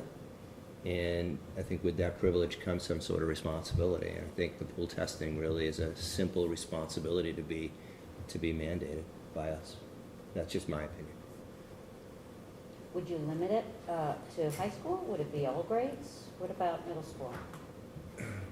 It's a really interesting question. I mean, if a middle schooler, and I'll break it in two, if a middle schooler is playing junior varsity, then yes, they would be part of that pool, that would be mandated. But how about just plain old middle school sports? How about just middle school cross country? Oh, well, I mean, middle school hockey, whatever the indoor winter sports are for middle school. And I'm sorry, I should know this. What is the age right now on the vaccine that's available? 12. Well, 12 years old. 12 years old. So middle of. But pretty soon, in another month, it's going to be. Right. I mean, we're going to. We'll be back to this again. gonna be I mean, fine. personally, I think yes. Even at middle school, I mean, it's a privilege to participate in an extracurricular. You know, you have to meet certain goals, right, within the school. And I just think to be part of that community, to participate in extracurricular, again, we're just asking you to participate in this pool testing for the safety of everybody. That's me. Karen. John. I'll go. I think for me, I'm still, and I mentioned this, when we were talking about this proposed policy, I'm still struggling with trying to get my arms around, where we are, Swampscott is, as far as our numbers. I don't have a clear line of sight to that. I did do a bunch of research just trying to understand, at least from a higher level, where we're at. And one of the things I stumbled on was Marblehead had they call it a COVID-19 dashboard for their school district. And they just list out every week staff, students, number of cases, that sort of thing. And to me, that was really helpful. It's like, all right, if we're having this discussion in Marblehead, I would have a frame of reference, for this conversation. And Is that a school thing, a town thing? We Yeah, did have a dashboard Yeah. all Yeah. last year. Yeah. We had our dashboard, our school district dashboard that they created that was up, my gosh, for the entire The year. entire year. Yeah. Yeah, so- I mean, as far as, and I did, to give credit, I did look to see what Swampscott had, and nothing that was that user-friendly, that you could just look at it and say, okay, I can take a view of the snapshot of where we are this week. So that's what I'm struggling with. Just, is this, I think it's a noble goal. I'm not sure if this is too much for, a population that may be highly vaccinated and, I guess just the other thing I noticed, we were at a cheer competition over the weekend at a different school, and it was like 7 or 8 schools there, and it was indoors. Everybody was masked up even during the competition. So, I'm assuming, I don't want to make an assumption, Amanda, but I'm assuming that these indoor sports are going to have to wear masks as well since this thing's been extended. So that's another mitigating factor. So, I think for me the bottom line is, I think preparing for an event or an eventuality where we may need to roll this out is the prudent move, but I don't know that implementing it right now, just again, the numbers look like they're going down, but if they start spiking, then we'd have it ready to go. So that, I think right now, that would be my view on this thing. Do we know, I mean, we probably don't, do we know how many of our students who are athletes have given consent and they're already being pool tested? No, so, the only information I have right now is that about, we have 330 students in high school who have reported to us their vaccination status, which is around half of the students. We haven't been able to cross-reference that to sports, but Okay, I understand, but we're talking about testing. And we're saying we're testing regardless of Yeah, regardless of vaccination status. vaccination status. So what percentage of students are participating in the pool testing? They have opted in and they're being pool tested. So we have 318 students who have signed up for testing in general at the high school. Okay. Unfortunately, we have only in the last 3 or 4 weeks of pool testing, we're able to collect 29 pool tests. That means So 29. the participation is very low at the high school. So, although they're authorized, they don't have to come down and test. okay, so in other words, you're saying come down, but they're just not showing up? Well, so, like, I can speak from experience. Okay. Because I asked my child how the pool testing went, and she looked at me cross-eyed and did not know what I was talking about, knew that kids had been called down, did not know that I had signed her up for it. Okay. And that the response, I think the direction was, and I'm translating through a 14-year-old. So, Right. The translation was, come down for pool testing, and not more specific enough that she was compelled to go. Gotcha. Maggie has her hand up. Oh, Maggie, go ahead. Hi, thank you. I'd like to say that both Madison and I are actually signed up for pool testing, and whenever we go down, there's not a lot of people there, so that's where concerned, I think, among the students who were getting pool tested, that, like, not a lot of other people were getting pool tested, and then, what's the point of it? I think that's what a lot of students were asking. I know that when the announcements do come on, it's always at X block, so it's a quiet time when the kids have time to get away. It says, it goes by grade, and it says if you do not know if you're signed up for this or not, please come down and check. And I think that for me in the beginning, I missed the first pool testing because I didn't know that I was signed up. I had to have a conversation with my mom about it. So I do know that's a very common experience for a lot of kids. I think Sydney did the same. Yeah. But I would say just on the topic of pool testing, I'd say the more the merrier, honestly. It makes me feel more safe, and I know that it makes a lot of other people feel a lot more safe. Thanks, Maggie. Yeah, so I'm not against it. I just want to make sure we're not duplicating efforts and do you know what I mean? Like, so if all the athletes are already opted in, then, but we don't know if they are or aren't, you know what I mean? But we know that there's only. But we know they're not, even if they are opting in. I'm just they're not- saying, they're not we doing could it. just tell them, you need to come down and get pool we already have authorization to pool test you, you need to show up. Do you know what I mean? We don't have to create a mandate if they've already opted in. Right, we can't. But that's a mandate. Yeah, well, I think, how many students go to the school? 700 approximately. So you're only talking about 48.5%, give or take. That have a digit, opted in. Give or take a digit or two. Gotcha. And well, John, I actually don't disagree with what you said. My challenge is I'd rather be proactive than reactive. Because if there is an outbreak and then we mandate pool testing, the cart's already gone. You're going to start having postponements of games and et cetera. And again, I go back to, this is just part of being the community. It's part of being, if you participate in extracurriculars, you're technically a leader of the community. Well, it was also a major source of our, sports were a major source of people who, help me out here. Of spread last year? Of spread, yeah. Right. Sorry. And it impacted more than just those kids on the Right. team, because you have, a coach who is an elementary school teacher, Right. who's also a coach. So if they're in sports and then all of a sudden there's a problem there, then it trickles down to the elementary school. So it's, to your point, it's a community decision. It's a community benefit. I think one of the other things, I know we had touched on it really briefly at the last meeting, that the two examples, the two towns we were looking at, Salem and Framingham, were much, much larger than they're Swampscott cities. was. Yeah, they're cities. And, was it an appropriate comparison to, take their approach and do it here? The numbers, again, like I said, that's been my challenge with this whole thing is, what do the numbers point to? And, we're not a city, we don't have, the issues that cities would have with this, but, I'm struggling to find, a pathway here that makes sense, just given, kind of some of the blank spots with the information.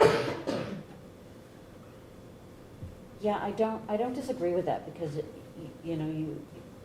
while we know that pool testing could help to mitigate spread, I guess, if we're looking at it and we don't really know what the spread is to start, that, we're just kind of throwing spaghetti at the wall. I mean, again, it's, like I said, it's just a number. I went to the Massachusetts site earlier today just to see where the trends were going. And again, this is just positive cases. It's not, schools, or it's just positive cases generally. And they've gone way down from like 1,500 to 1,000. Now they're under 1,000, like at 700 something, and just in the last couple of weeks. So they are going, this is daily. So the trend is going down, and I think the positivity rate last week in Massachusetts was maybe 1.6%. It's something like that. But Swampscott, I think, was just slightly higher. It was just over 2%. So Yeah, so if you go back to the, sorry. No, please. So I think a lot of the decisions that I look at when we present these things is I go back to the CDC, and what the CDC declares as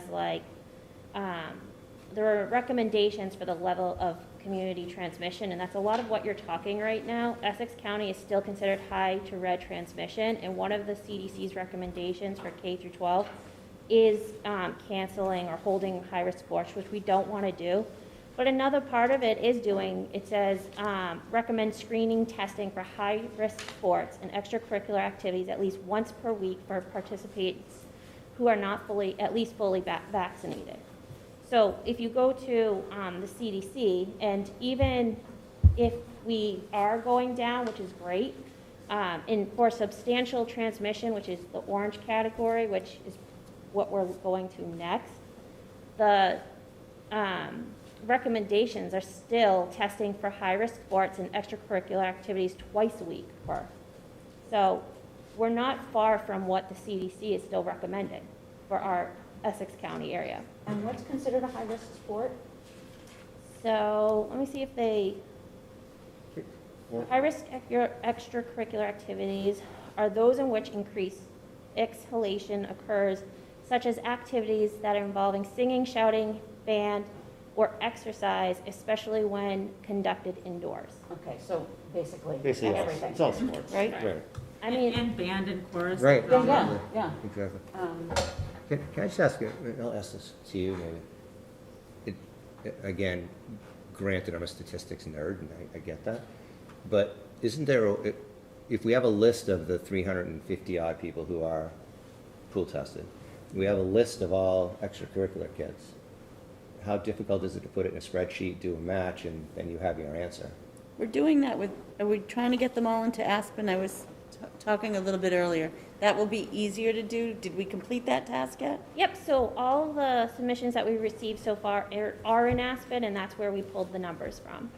That's vaccinations or testing or both? Just vaccinations. Okay. Okay, so what I'm actually asking is literally just throw it in an Excel spreadsheet. You have your list of 350 people who signed up for the pool. You have everybody who signed up for extracurriculars. You do a match. You have your answer. Because I agree with John, we are flying a little blind. I will agree I with don't that. know that we have the staff to be able to sit and do that with all the responsibilities. Is that? I can do a VLOOKUP pretty quickly. Yeah, I can do it. Then get on it. It takes 5 minutes. I can do that, but I think the problem is that, and even our student rep already attested to it, just because they're signed up for Right, the Yeah. testing that's a whole Doesn't mean we're different, testing. that's a whole different. So I know, but I think it's different if that's you say, you have the coach say, you go. Right. The entire. You know what I But mean? that's the Right, point that- then That's that's a our point, mandate. that's a mandate. Yeah. As soon as Yeah. the coach says you have to do it, that's a mandate. Right. So like, Either way, I'm just saying, they've already given permission. We're not, right, we're there's just different, right? There's, whatever. It's different to tell a parent who hasn't opted in, now you must or your kid can't play, right? Or we have like. See, I disagree with that. I don't think a coach can say, well, if your parents signed you up, then you have to go.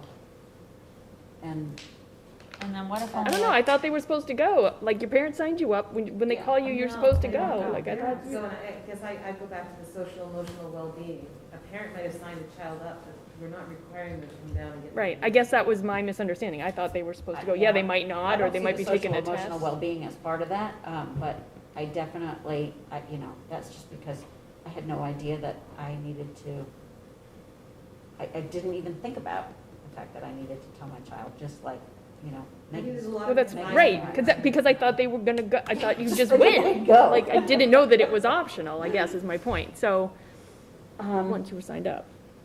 I know one of the things we talked about the last time, again, just to try to fill in, one of the missing blanks here was just, Amanda, I think we were talking about Hopkinton, if I remember right, that they're the ones that I think the first ones applied to get, because they reached the 80% threshold. So Hoppington did apply, they got Right. approved, but then their school committee voted that they were only gonna remove their masks for a 3-week trial. Right. Yeah. I mean, I guess my point was, from our last meeting, what I had asked was there any upside in reaching out to the folks in Hopkinton to see, how they got the information to actually say, hey, we cleared the 80% bar. I think if we had something like that here, to inform, what we're talking about here, it's like, if we found out, like, hey, 85-90% of, let's just say the high school is vaccinated, I think that would be an important piece of data for us to work with. I think some of it, though, is what compels someone to provide the information. And in the same way that they are not compelled to sign up for testing, and maybe I'm making a leap here, but if they're not compelled to sign up for the testing because there's nothing hinging on it, or showing up for the testing as my child, that There is something hinging on it, though. There that I don't- is, that because- I don't understand, like, if you're not part of the pool testing and you're a close contact, you go home. Yeah. Right, that's what I was gonna You don't say. get to stay in school, and I don't know that that's not happening, so people aren't feeling any reverb from that. I guess that's Like- my point. Like, if there was a case in your classroom and you were gonna have to test and stay, and they said you need to come down to test and stay, you have to, you have to do it. So I guess I don't know why, if it's pool testing, you don't have to do it, if you're signed up for I it. kind of agree.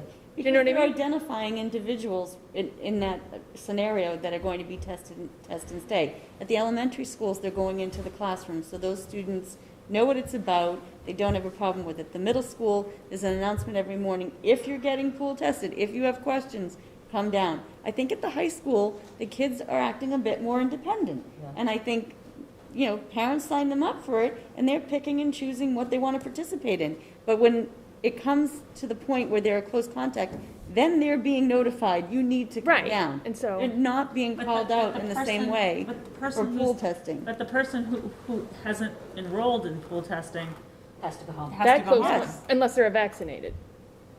No. Yeah, No, vaccinated is not a close contact, correct? Well, no, they're still a close contact, Yeah. but But they they don't don't have have to to- quarantine. They, but they- they can still come to school, That's is the my difference. point. Yeah, but I think Can they the still difference. play? Can they still play? I'm sorry, I'll ask the question. If someone is vaccinated, but it's a close contact, They can still participate that they have to wear their mask. They can come to school Okay. and they can participate, and they can play. I guess the question is, what I'm hearing here is, are we gonna be proactive or reactionary? So like, that's kind of what you were just talking about, right? Like, Right. Yeah. do we wanna stay on the fence of dealing with it afterwards, or trying to set up a mitigation to protect? No, I don't have any problem with that. I'm just wondering, I just want to make sure what we're already doing is being done and working before we add another, layer to it, which is fine, because,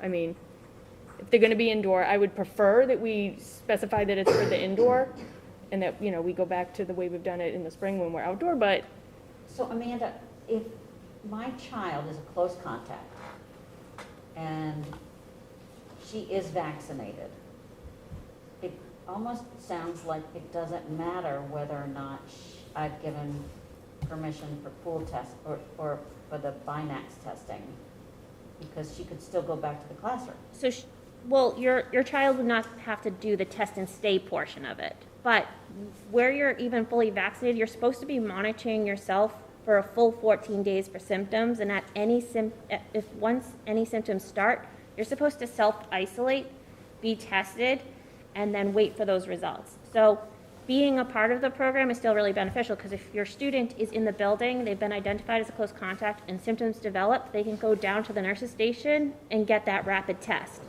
If negative, the nurses can assess and then possibly send them back, but most of the time they will have to go home and follow up with a PCR. Okay, okay. But otherwise, they get to stay. So again, I don't know why people aren't voluntarily giving their vaccination status if. And elect them to test. Right. Right. Both of those things, because there is an upside. If you're vaccinated, why wouldn't you tell the school? Because that lets you stay. Absent symptoms, you get to stay in school and you keep playing. You don't have to test. That goes to my point about trying to find out what Hopkinton did successfully Right. to get that information. I think that some of the schools have better health portals that link to MIIS, which is great. So all of those mandatory vaccinations automatically transfer into our portal. Unfortunately, Aspen doesn't have that capability. So we are contingent on the fact that individuals are providing us with a vaccination status. And say that one more time, what's MISS? That is the Massachusetts immunizations portal. So anytime you get a flu vaccine or your hepatitis or COVID, it gets uploaded into it if you have consented to it, and then districts or schools or hospitals can look up through that mass system. And the benefit of some other districts is that their health portal where the nurses take it is already linked to MIS. So it can just, with the consent, with their parents, with the parent who consents to it, that information automatically goes in. So it's easier to pull those numbers. Okay, now I'm completely confused. No. Why are we not participating in that state program? It's not a participation. It's not, our system isn't compatible. I'm sorry? Our system's not compatible with linking it automatically, so we have to go off of individuals reporting it to us. Could we access that and report it? Well, you still need consent, right? So. Yeah, so I would love to say, yeah, let's invest into a better health system, but I don't think we're at that point right now. So for right now, we're working with what we've got. How do you really feel about that? So unfortunately, that's where we are, which falls us back onto individuals reporting to us their vaccine, just like you would do with your physical, right? You would give us your physical and have that information on it. Okay, and the difference is that we require physicals. So we can require with the physical for the winter sports, we can require your Vax card. I mean, Yes. that's one way to get that data from athletes or I mean, and when you sign up to do a club or something, you have to show in order to be in your classroom after school or do the robotics club or do whatever, you have to have a Vax card. All right, so Well, are but we we're back talking at about two vaccine? I different know, things now. right? So we're But talking I'm just- about being vaccinated and we're talking about Pool testing. testing. Right, so, And we,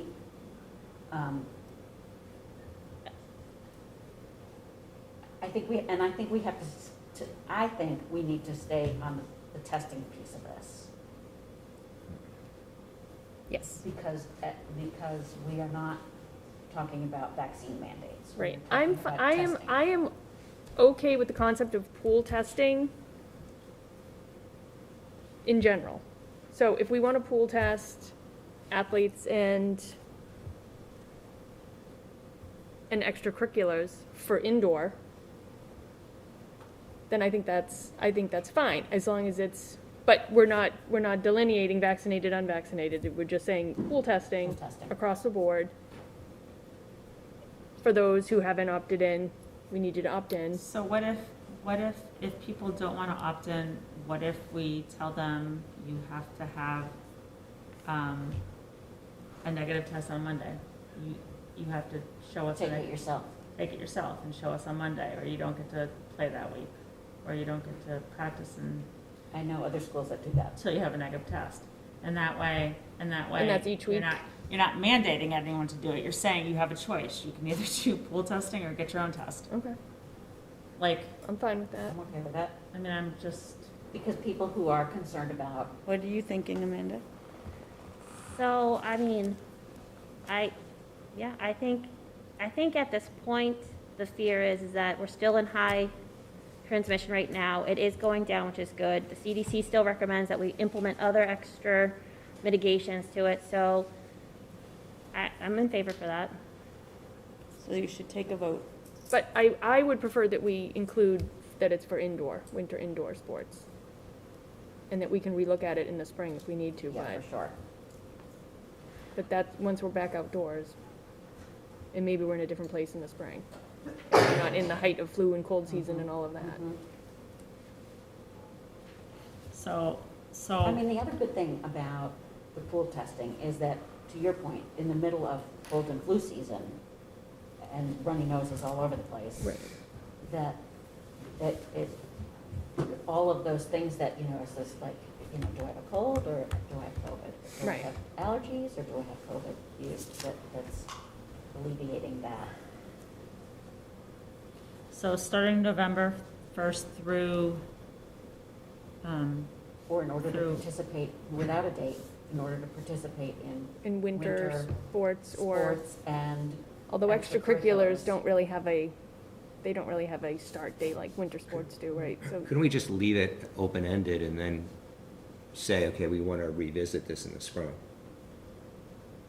Versus throw a date on there, and then you really, you don't know how long any indoor activity you're. like, I'd rather say revisit in the spring personally, but, okay, that's fine. so look at the second paragraph, you guys. And so disregard that first paragraph. So as of November 1st, 2021, all student athletes and students participating in extracurricular activities are required to either participate in a weekly, first day of the school week, routine COVID-19 safety check pool testing, or, skip this next sentence for a little bit until it says, or submit on the first day of each school week proof of a negative COVID test. And so I just took out the vaccination card thing. Go ahead. My only recommendation would be to change just a negative COVID test to a PCR test, because we don't want to get into accepting rapids. So a then negative there's PCR also issues with home rapids are not officially. Okay. So a negative PCR COVID test? Is that what the pool testing is? It's The PCR? pool testing is, but it's different because it's not associated to an individual. So you're going into it, and then if it's positive, you will have that follow-up PCR. And then, or we'll do that rapid antigen test, but it should always be followed up with a PCR, because that's the gold standard. But a lot of people are doing home testing, and that. Yeah, but you don't get any proof with a home test, right? Exactly, and that's what I want to make. But if you go to a doctor and get a rapid test, you still get a piece of paper, but that's not Right. good enough? So No, DESI that doesn't- is. It is, but you need the PCR.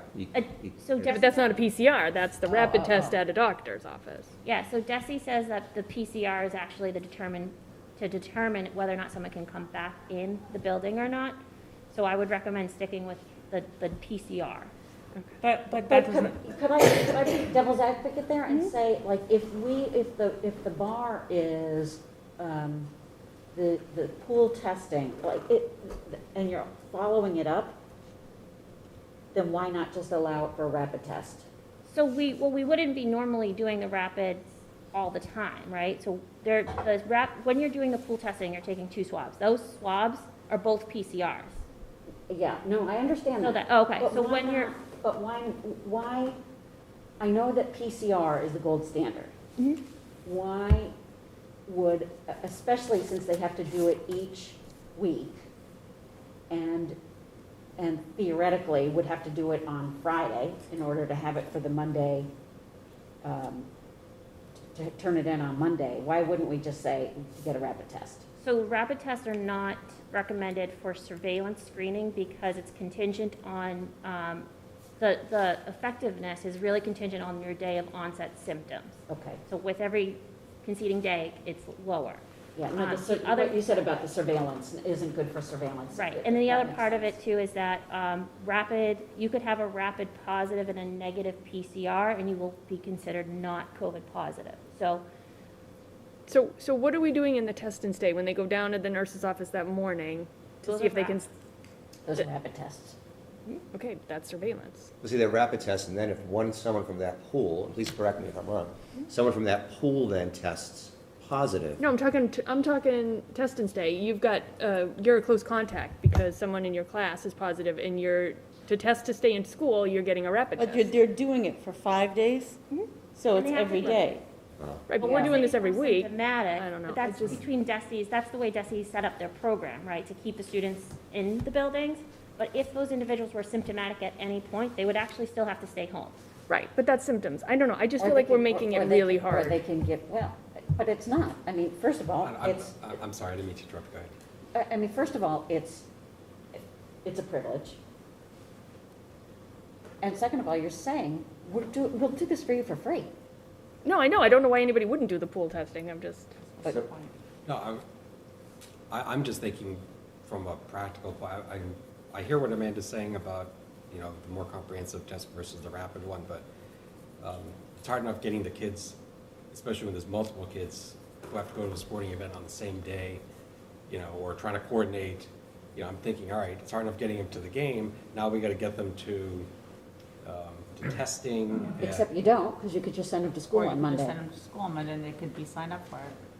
Right. So And they If can they bring show their up, own if they test. show up. Well, if they're required to, if they know that they can't play basketball unless, right, that's why I like the first part, is that, you know, you want to participate, you're going to be part of the pool, and then you participate.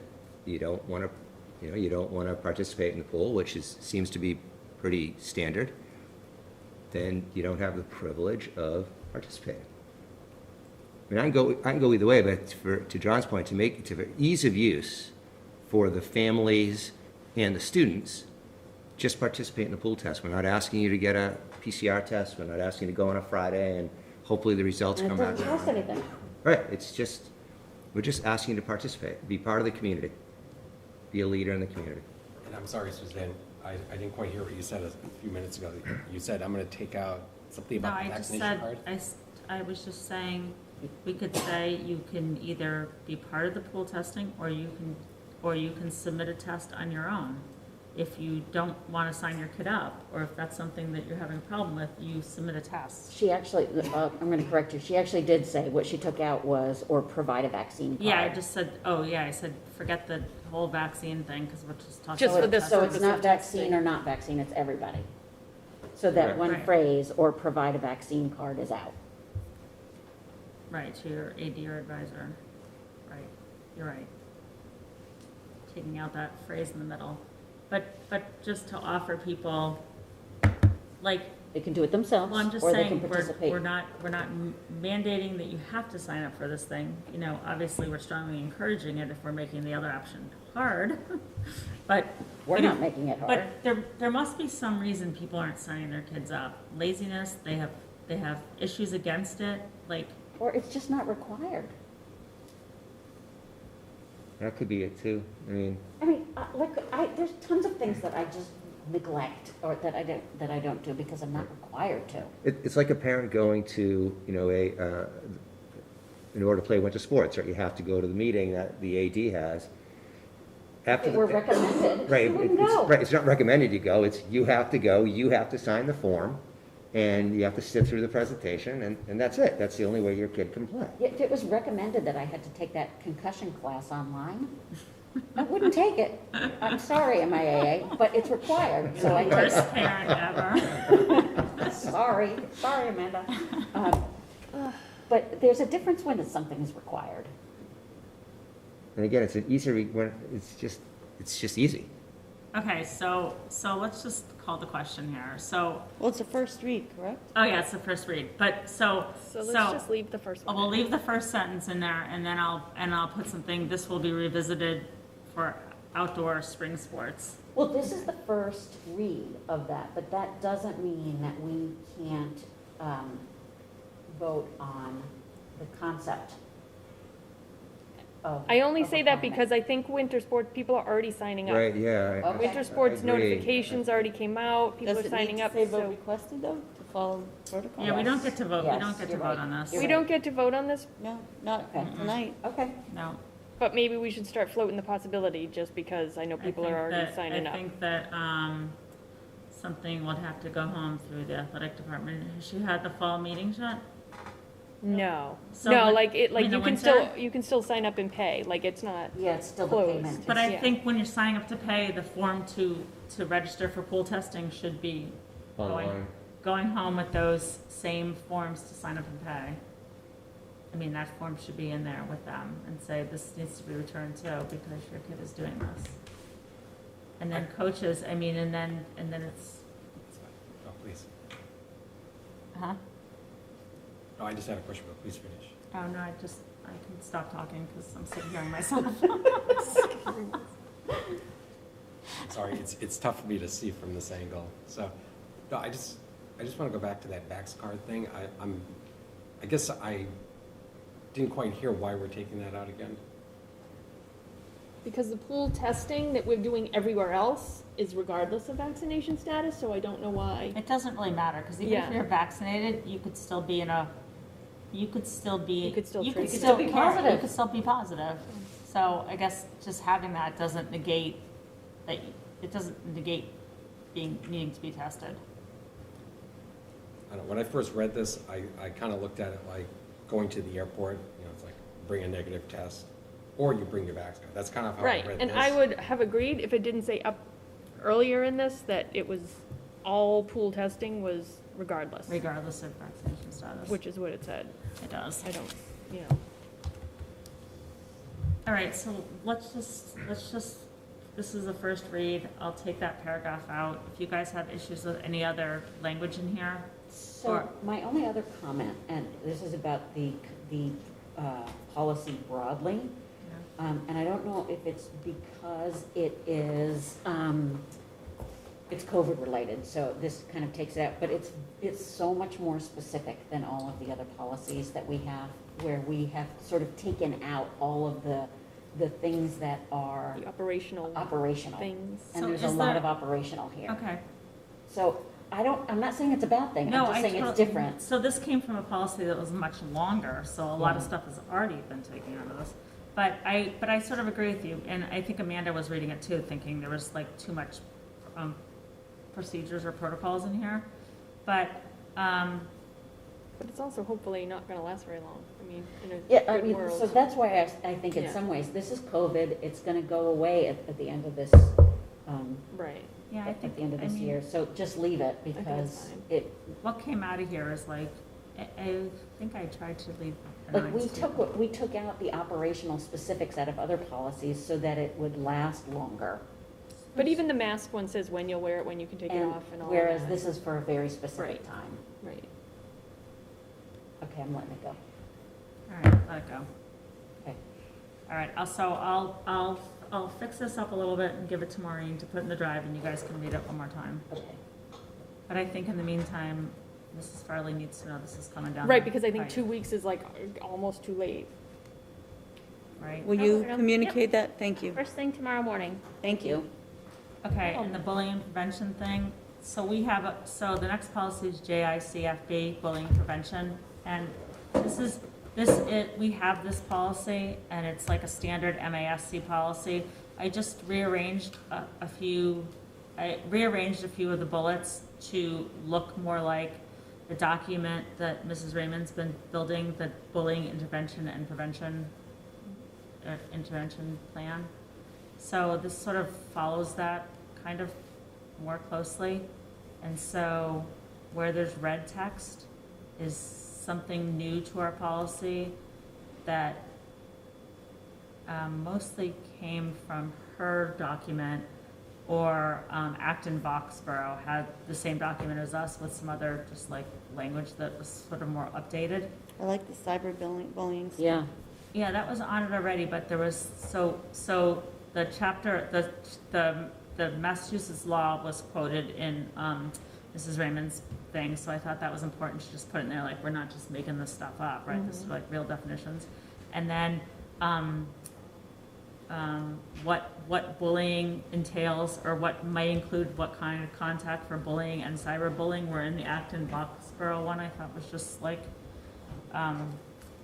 good stuff to put on. That one in red, the cyberbullying will include, So that's additional sort of stuff. Everything else, the next section of reporting potential bullying or retaliation, that B was about staff. Any school staff employee that's got reliable information has to report it.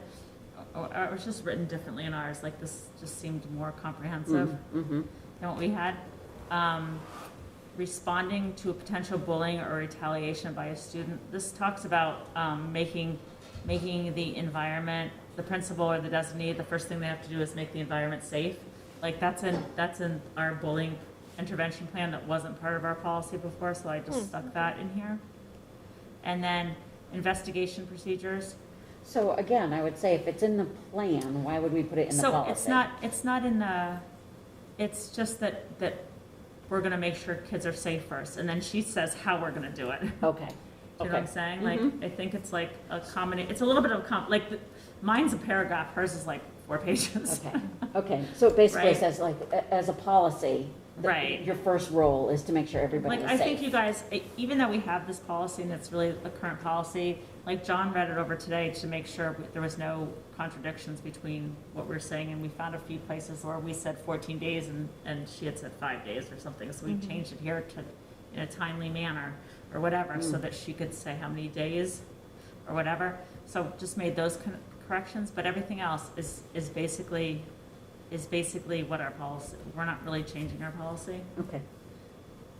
Just adding those red things, so I think that I can go ahead and clean this document up and make it readable, so we can, you guys, but I think you should all really read it. Yeah. And make sure that you don't have any issues with it, because I'm not gonna read the whole thing, because it really is the same policy we have right now, basically. But John, anything else? I think you covered it, and I would just add that, to Amy's question, I really did look at the plan too as kind of the underlying, you call it the plan, procedures, kind of the operational piece of it. This just sets out, here's where our position is on this. See the plan for the details. Okay. Where's the investigations go? Is that like its own separate document? It's not like part of, because it's like how you investigate at anything, right?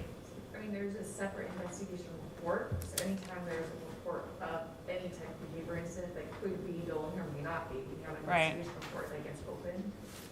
That's where it talks about the witnesses that you interviewed, where it occurred, when it occurred. But like you don't have that in the bullying and intervention plan, because that's That's another document. Right, so, but yeah, I just figured like you reference it, or like we'll reference both those things in here. We'll reference the bullying and intervention plan, and we'll reference the investigation procedures or whatever. Now, those are all written, but, so the reporting is one thing, like you want everyone to say, hey, this happened. Then the principal immediately opens up the investigation report and goes through those procedures. And then at the very end, you determine, was this bullying, was this not? So were you looking at, I can't remember, we had this we were at our meeting. I know we talked about the ones from Andover, right? And so we. That's different, yeah, those were, I shared, those are investigation procedures. I'm just saying, Yes. like, is that something you're gonna adopt, something like Andover's to have? So we're required to through, and it's related, but also it's through those are also Title IX sexual harassment grievances. That's what I'm saying. But the procedures on how you investigate should be maybe across the board, right? They shouldn't be different, right? You're gonna investigate everything kind of the same way. And so we do have to have those as a requirement for our tiered focus monitoring for civil rights. They will want to see what our investigation procedures are, and they need to be updated. So I know Pam and I or the superintendent and I have looking at that. I know that that's a next step, so they need to be updated. So we can hyperlink we have something we can hyperlink to, is like Swampscott Public Schools investigation procedures. I have my investigation report. The procedures are not updated yet. Okay. So that is the next step, but they're not they need to be. And I have some really great samples. Yeah. As well, but they'll need to be updated. But they're really focused on Title IX, not bullying. Yeah, no, but procedures are procedures. So if you're investigating, they really should, to me, be, this is what we do when we investigate. It doesn't really matter if it's a Title IX or if it's a bullying investigation, right? They should be Right. procedures. No, So- that's good. I just wasn't sure what it was called or where it lived, but, They're required under Title IX. right. So it's different, but it's similar Right. in that we don't need to have a different set of procedures for every investigation we undertake, right? We should have one, Right, no, because there's a best practice way to do it, right? So that's what I'm looking for. Let's just have one that we all agree upon. So, okay, so if you look over this too, just to make Yes. sure you're like, okay with it as well. I think that's important. the only other thing is maybe, I don't know if you had in there that the plan is required to be updated every 2 Yeah, years. it says biannually or something. Okay, good. Yeah, it does say that in here. That's it, because Okay. this is the first read and, Okay. yeah. So the consent agenda, which is next, is designed to expedite the handling of routine and miscellaneous business of any committee member. Any item, sorry, I gotta get my glasses updated. The consent agenda is designed to expedite the handling of routine and miscellaneous business of the district. The school committee may adopt the entire consent agenda with one motion. At the request of any committee member, any items can be removed from the consent agenda and placed on the regular agenda for discussion. Tonight, we have policy subcommittee minutes from October 8th. We have policy subcommittee minutes from October 13th, 2 of them. We have regular session minutes from October 13th. We have a donation from Robert Hodgson to the high school media arts program, and we have warrants number 2216. I will entertain a motion to approve. I'll make a motion. Do I have a second? Second. I just want to highlight the donation is an estimated value of $5,000. It was video and photography equipment, including a GoPro, high-quality color printer, professional drawing tablet, all made to the high school media arts, or through the high school media arts teacher, our very own Mr. Dulett. It's quite a donation. So that is quite a donation. So, thank you. Does anybody have any questions or comments before we vote? Awesome. Just thank you for that. Yeah. All in favor? Aye. Aye. The motion is approved. And then I will, let me see if I can make this work, to see if there are any public comments to be made.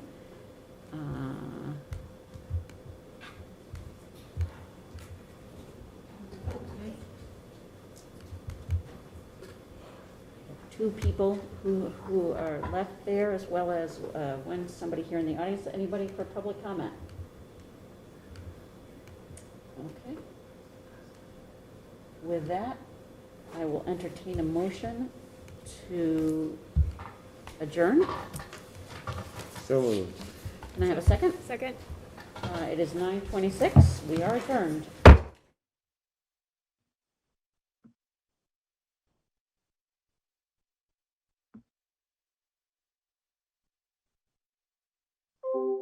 Thank you.